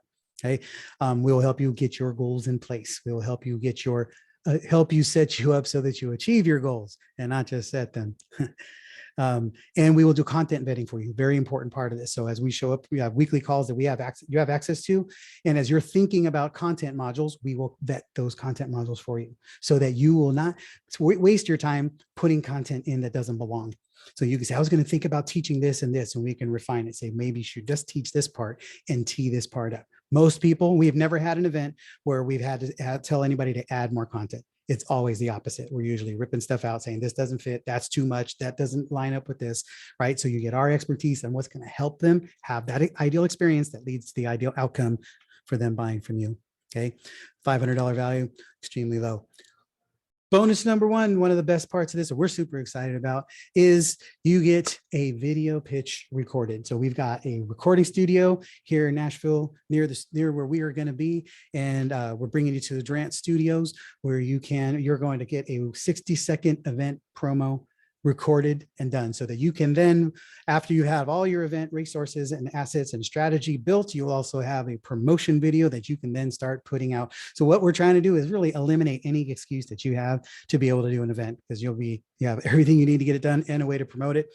We can get you rocking and rolling right from the beginning. $1,000 value. Bonus number two, we want to help you to be able to bring your team. I am the visionary. I make the promises. Cindy helps us get them done. I would never come to an event like this without somebody who's going to help me build all this stuff, because I wouldn't come here for 3 days and then get a whole bunch of stuff and then try to figure out some way for my team to build it. So we want you to bring your team or an assistant, whoever you need that's going to help make this go, and you can bring them at no extra cost. You just got to pay for meals. So an additional meals value for that. But that's again, $49.97 value. Okay. You will also get to build your event checklist, not just hand it to you like you now have. You will actually have us to help you execute on it. What are all those tasks, all the ones that need to be assigned? We'll help you get those things assigned and then start getting them done. Okay. That alone, massive value, $2,000 value on that. Worth its weight in gold, because then you're not stuck spinning your wheels trying to figure it all out. You're working with us, working with experts to make sure it all gets done and done well. So build your offer, your fill the room plan, your profit plan, your team maximizer, the run of show, fix your follow-up, your pitch video recording, bringing your team members, as many as you need, and your build event checklist, right? Total value, $19,473. Typically people pay $25,000 minimum to hire us to do their event. That's where it starts. Okay. And we're opening up 10 slots for this, for you to be able to jump into, because we want to make sure there's enough people that we can be able to give you our creative, undivided attention. Okay. If you wanted to do this by yourself and hire us out just to be able to plan it, put all this together, it'd be $16,000. Okay, for a private. And I don't even know if we have any of that available at the moment. But as Kevin Harrington said, hiring Jim and Cindy for our business, our events and our plan was the best business decision we made. This was in 2019, right? Because we're good at this. We know the game. We understand it. We get this done, guys. We know how to help deliver the outcomes that you're looking for. Okay. You're among the first people that are seeing this offer. We haven't even brought it to our list yet, which is going to be happening after this event. For you, $69.97. $7,000 gets this done. 3 days in person here with us in Nashville. Build your event for the pre, during, and post. Everything you need to make sure your six-figure event is built and ready to go. If you commit today, we'll take $1,000 off of that, and then it's $6,000, $5,997. If you commit to a full pay, one shot, one and done, $5,000. For $5,000, you get the best of what we've got to help you plan, create, build this event so that you have a six-figure revenue producing asset. For those of you who are active members of our Peak Performance Network, you save 50% on it, whichever one of those investments that fit you. So you talk to our team, talk to Shani, you set up an appointment, you make that go, you book an appointment, talk to her, get this done. I encouraged you earlier when we first started to book the appointment. And I'm telling you right now, please get it done, because if you book the appointment today and talk to her tomorrow, you still get the incentives as though you bought today. You're taking action on it today. Okay. But we also know that some people aren't quite ready to dive in and do this all in person. Right? You need more time. You got to kind of piece this out and figure this out. And you want to do the work. You don't have the opportunity to really come here and be able to just roll up your sleeves and get it all done. So we came up with another way to serve you. And this is our first introductory offering of the Build Your Six-Figure Event Mastermind. Build Your Six-Figure Event Mastermind. It kicks off in November 3rd. Okay. You get a weekly call to support. You have every single thing that we talked about, except the difference is We are not rolling up this. You don't get our team to help you build it. You're not going to be here with us doing it also. You're still going to do the work, but this is a coaching program. We're going to be alongside you. You show up weekly, ask questions, get feedback, get the work done. You can bring as many of your team members as necessary to ask those questions and do all the work, but you're the ones going to do all the work. That's the biggest difference with the in-person and the boot camp is you don't get, you don't have that benefit, but you're going to do the work with our coaching, our guidance, our support, our experts still to be able to guide you, but you're the one that's going to do it. And you don't get the in-studio event pitch, right? That's, you got to be present to be able to have that opportunity. Other than that, we're here for you. The build your six-figure sales event mastermind. It runs for 8 weeks. Kicks off in November 3rd. If you decide you jump in today, you can get you can start getting into the calls now instead of being able to ask questions. The program still kicks off on November 3rd, but you can get early access to the calls and be able to jump in and ask our questions on strategy, we can help give you the support that you need to keep moving. And again, active peak performers, you get the same 50% discount. It is a $6,000 offer. If you do pay in full today, $5,000. Okay, for the mastermind. All right, so there's the difference. Basically, the mastermind is for you if you have more time, you are ready to do the work and take it with and do it with our coaching. You're a self-starter and accountable. Right, then you want to be thinking. You can think about the mastermind. If those things are not your strength, you're not going to do the work. You don't have the extra time. You don't have 8 weeks or 90 days to be able to build this out. You have a tough time showing up for all the calls and having somebody get it all done. You know that someone's going to crack the whip on you. That's not your strength. Then you need to get at the boot camp. You need to be here in person. You need to help us. Let us get it done in 3 days and then have an event built and ready to go. Okay, you get it done, you get our hands-on support, you get direct access to us for 3 full days, right? And then you get ready to get into action. This is where you want to be, right? So, and if you see that time with us equals highly effective outcomes, accelerated results, you need to jump into the boot camp, right? So those are the solutions. $49.97 pay in full, or it's $7,000 for the boot camp. Okay, if you commit today, again, $6K, right? Talk to Shani, set up a time, talk to the team, book an appointment, get this thing done. You drop your number or her number in there. We got a link for you to book an appointment. Reach out if you have questions. If you want to get this done and right now you just can't figure it out, or you're having a tough time sorting between mastermind or the boot camp, book an appointment. Just talk to team. Let us clear it up for you. Where do you fit? What's the right opportunity? Okay, and at the risk of throwing more at you here, we also, I only want to say this because it's important given the culture and the climate that we are living in. We want you here. We want to help you. We want to get in the space with you, let us put our hands on your business, on your process.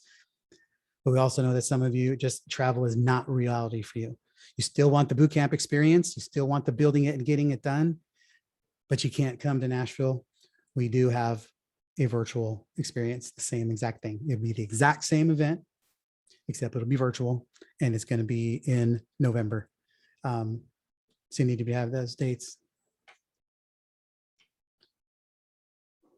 With that virtual one, this is Olivia speaking. Yeah. We're still going to get the opportunity of your team to give us some feedback on a more deeper level than the do-it-yourself one.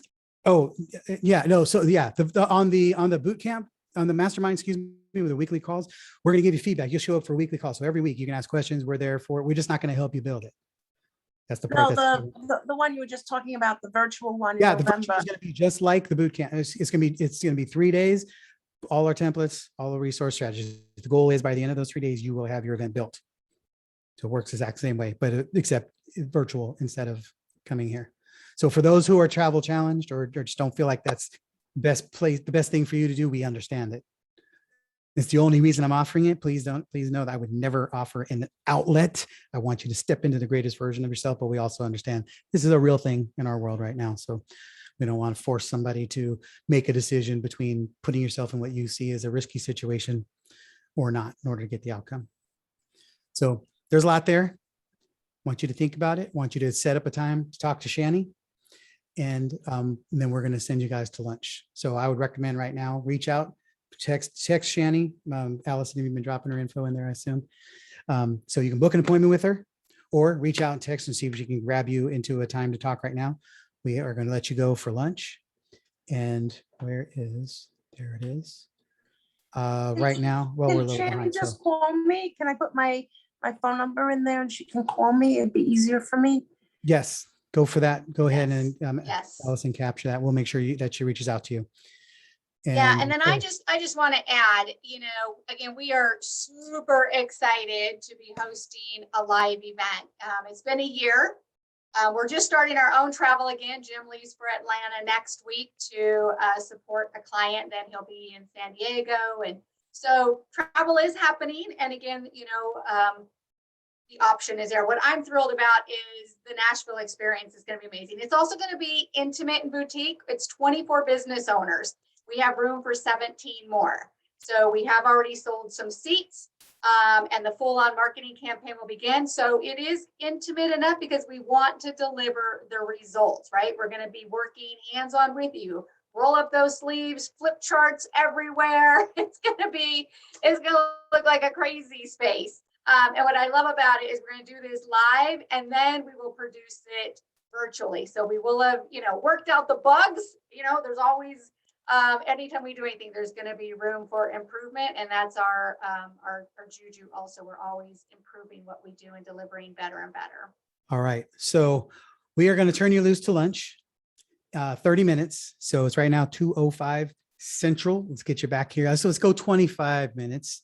Make it nice and round and dive back in. We got more to get through, more work to do, and more to serve you with. So come back here 25 minutes, which will be 2:30 Central, and we'll get diving in. And feel free, if you have to bring your food with you, come back. Please don't wait till you're done eating to get back here because we want to help you, want to get this going. So we'll see you in 30 minutes. Go get some lunch.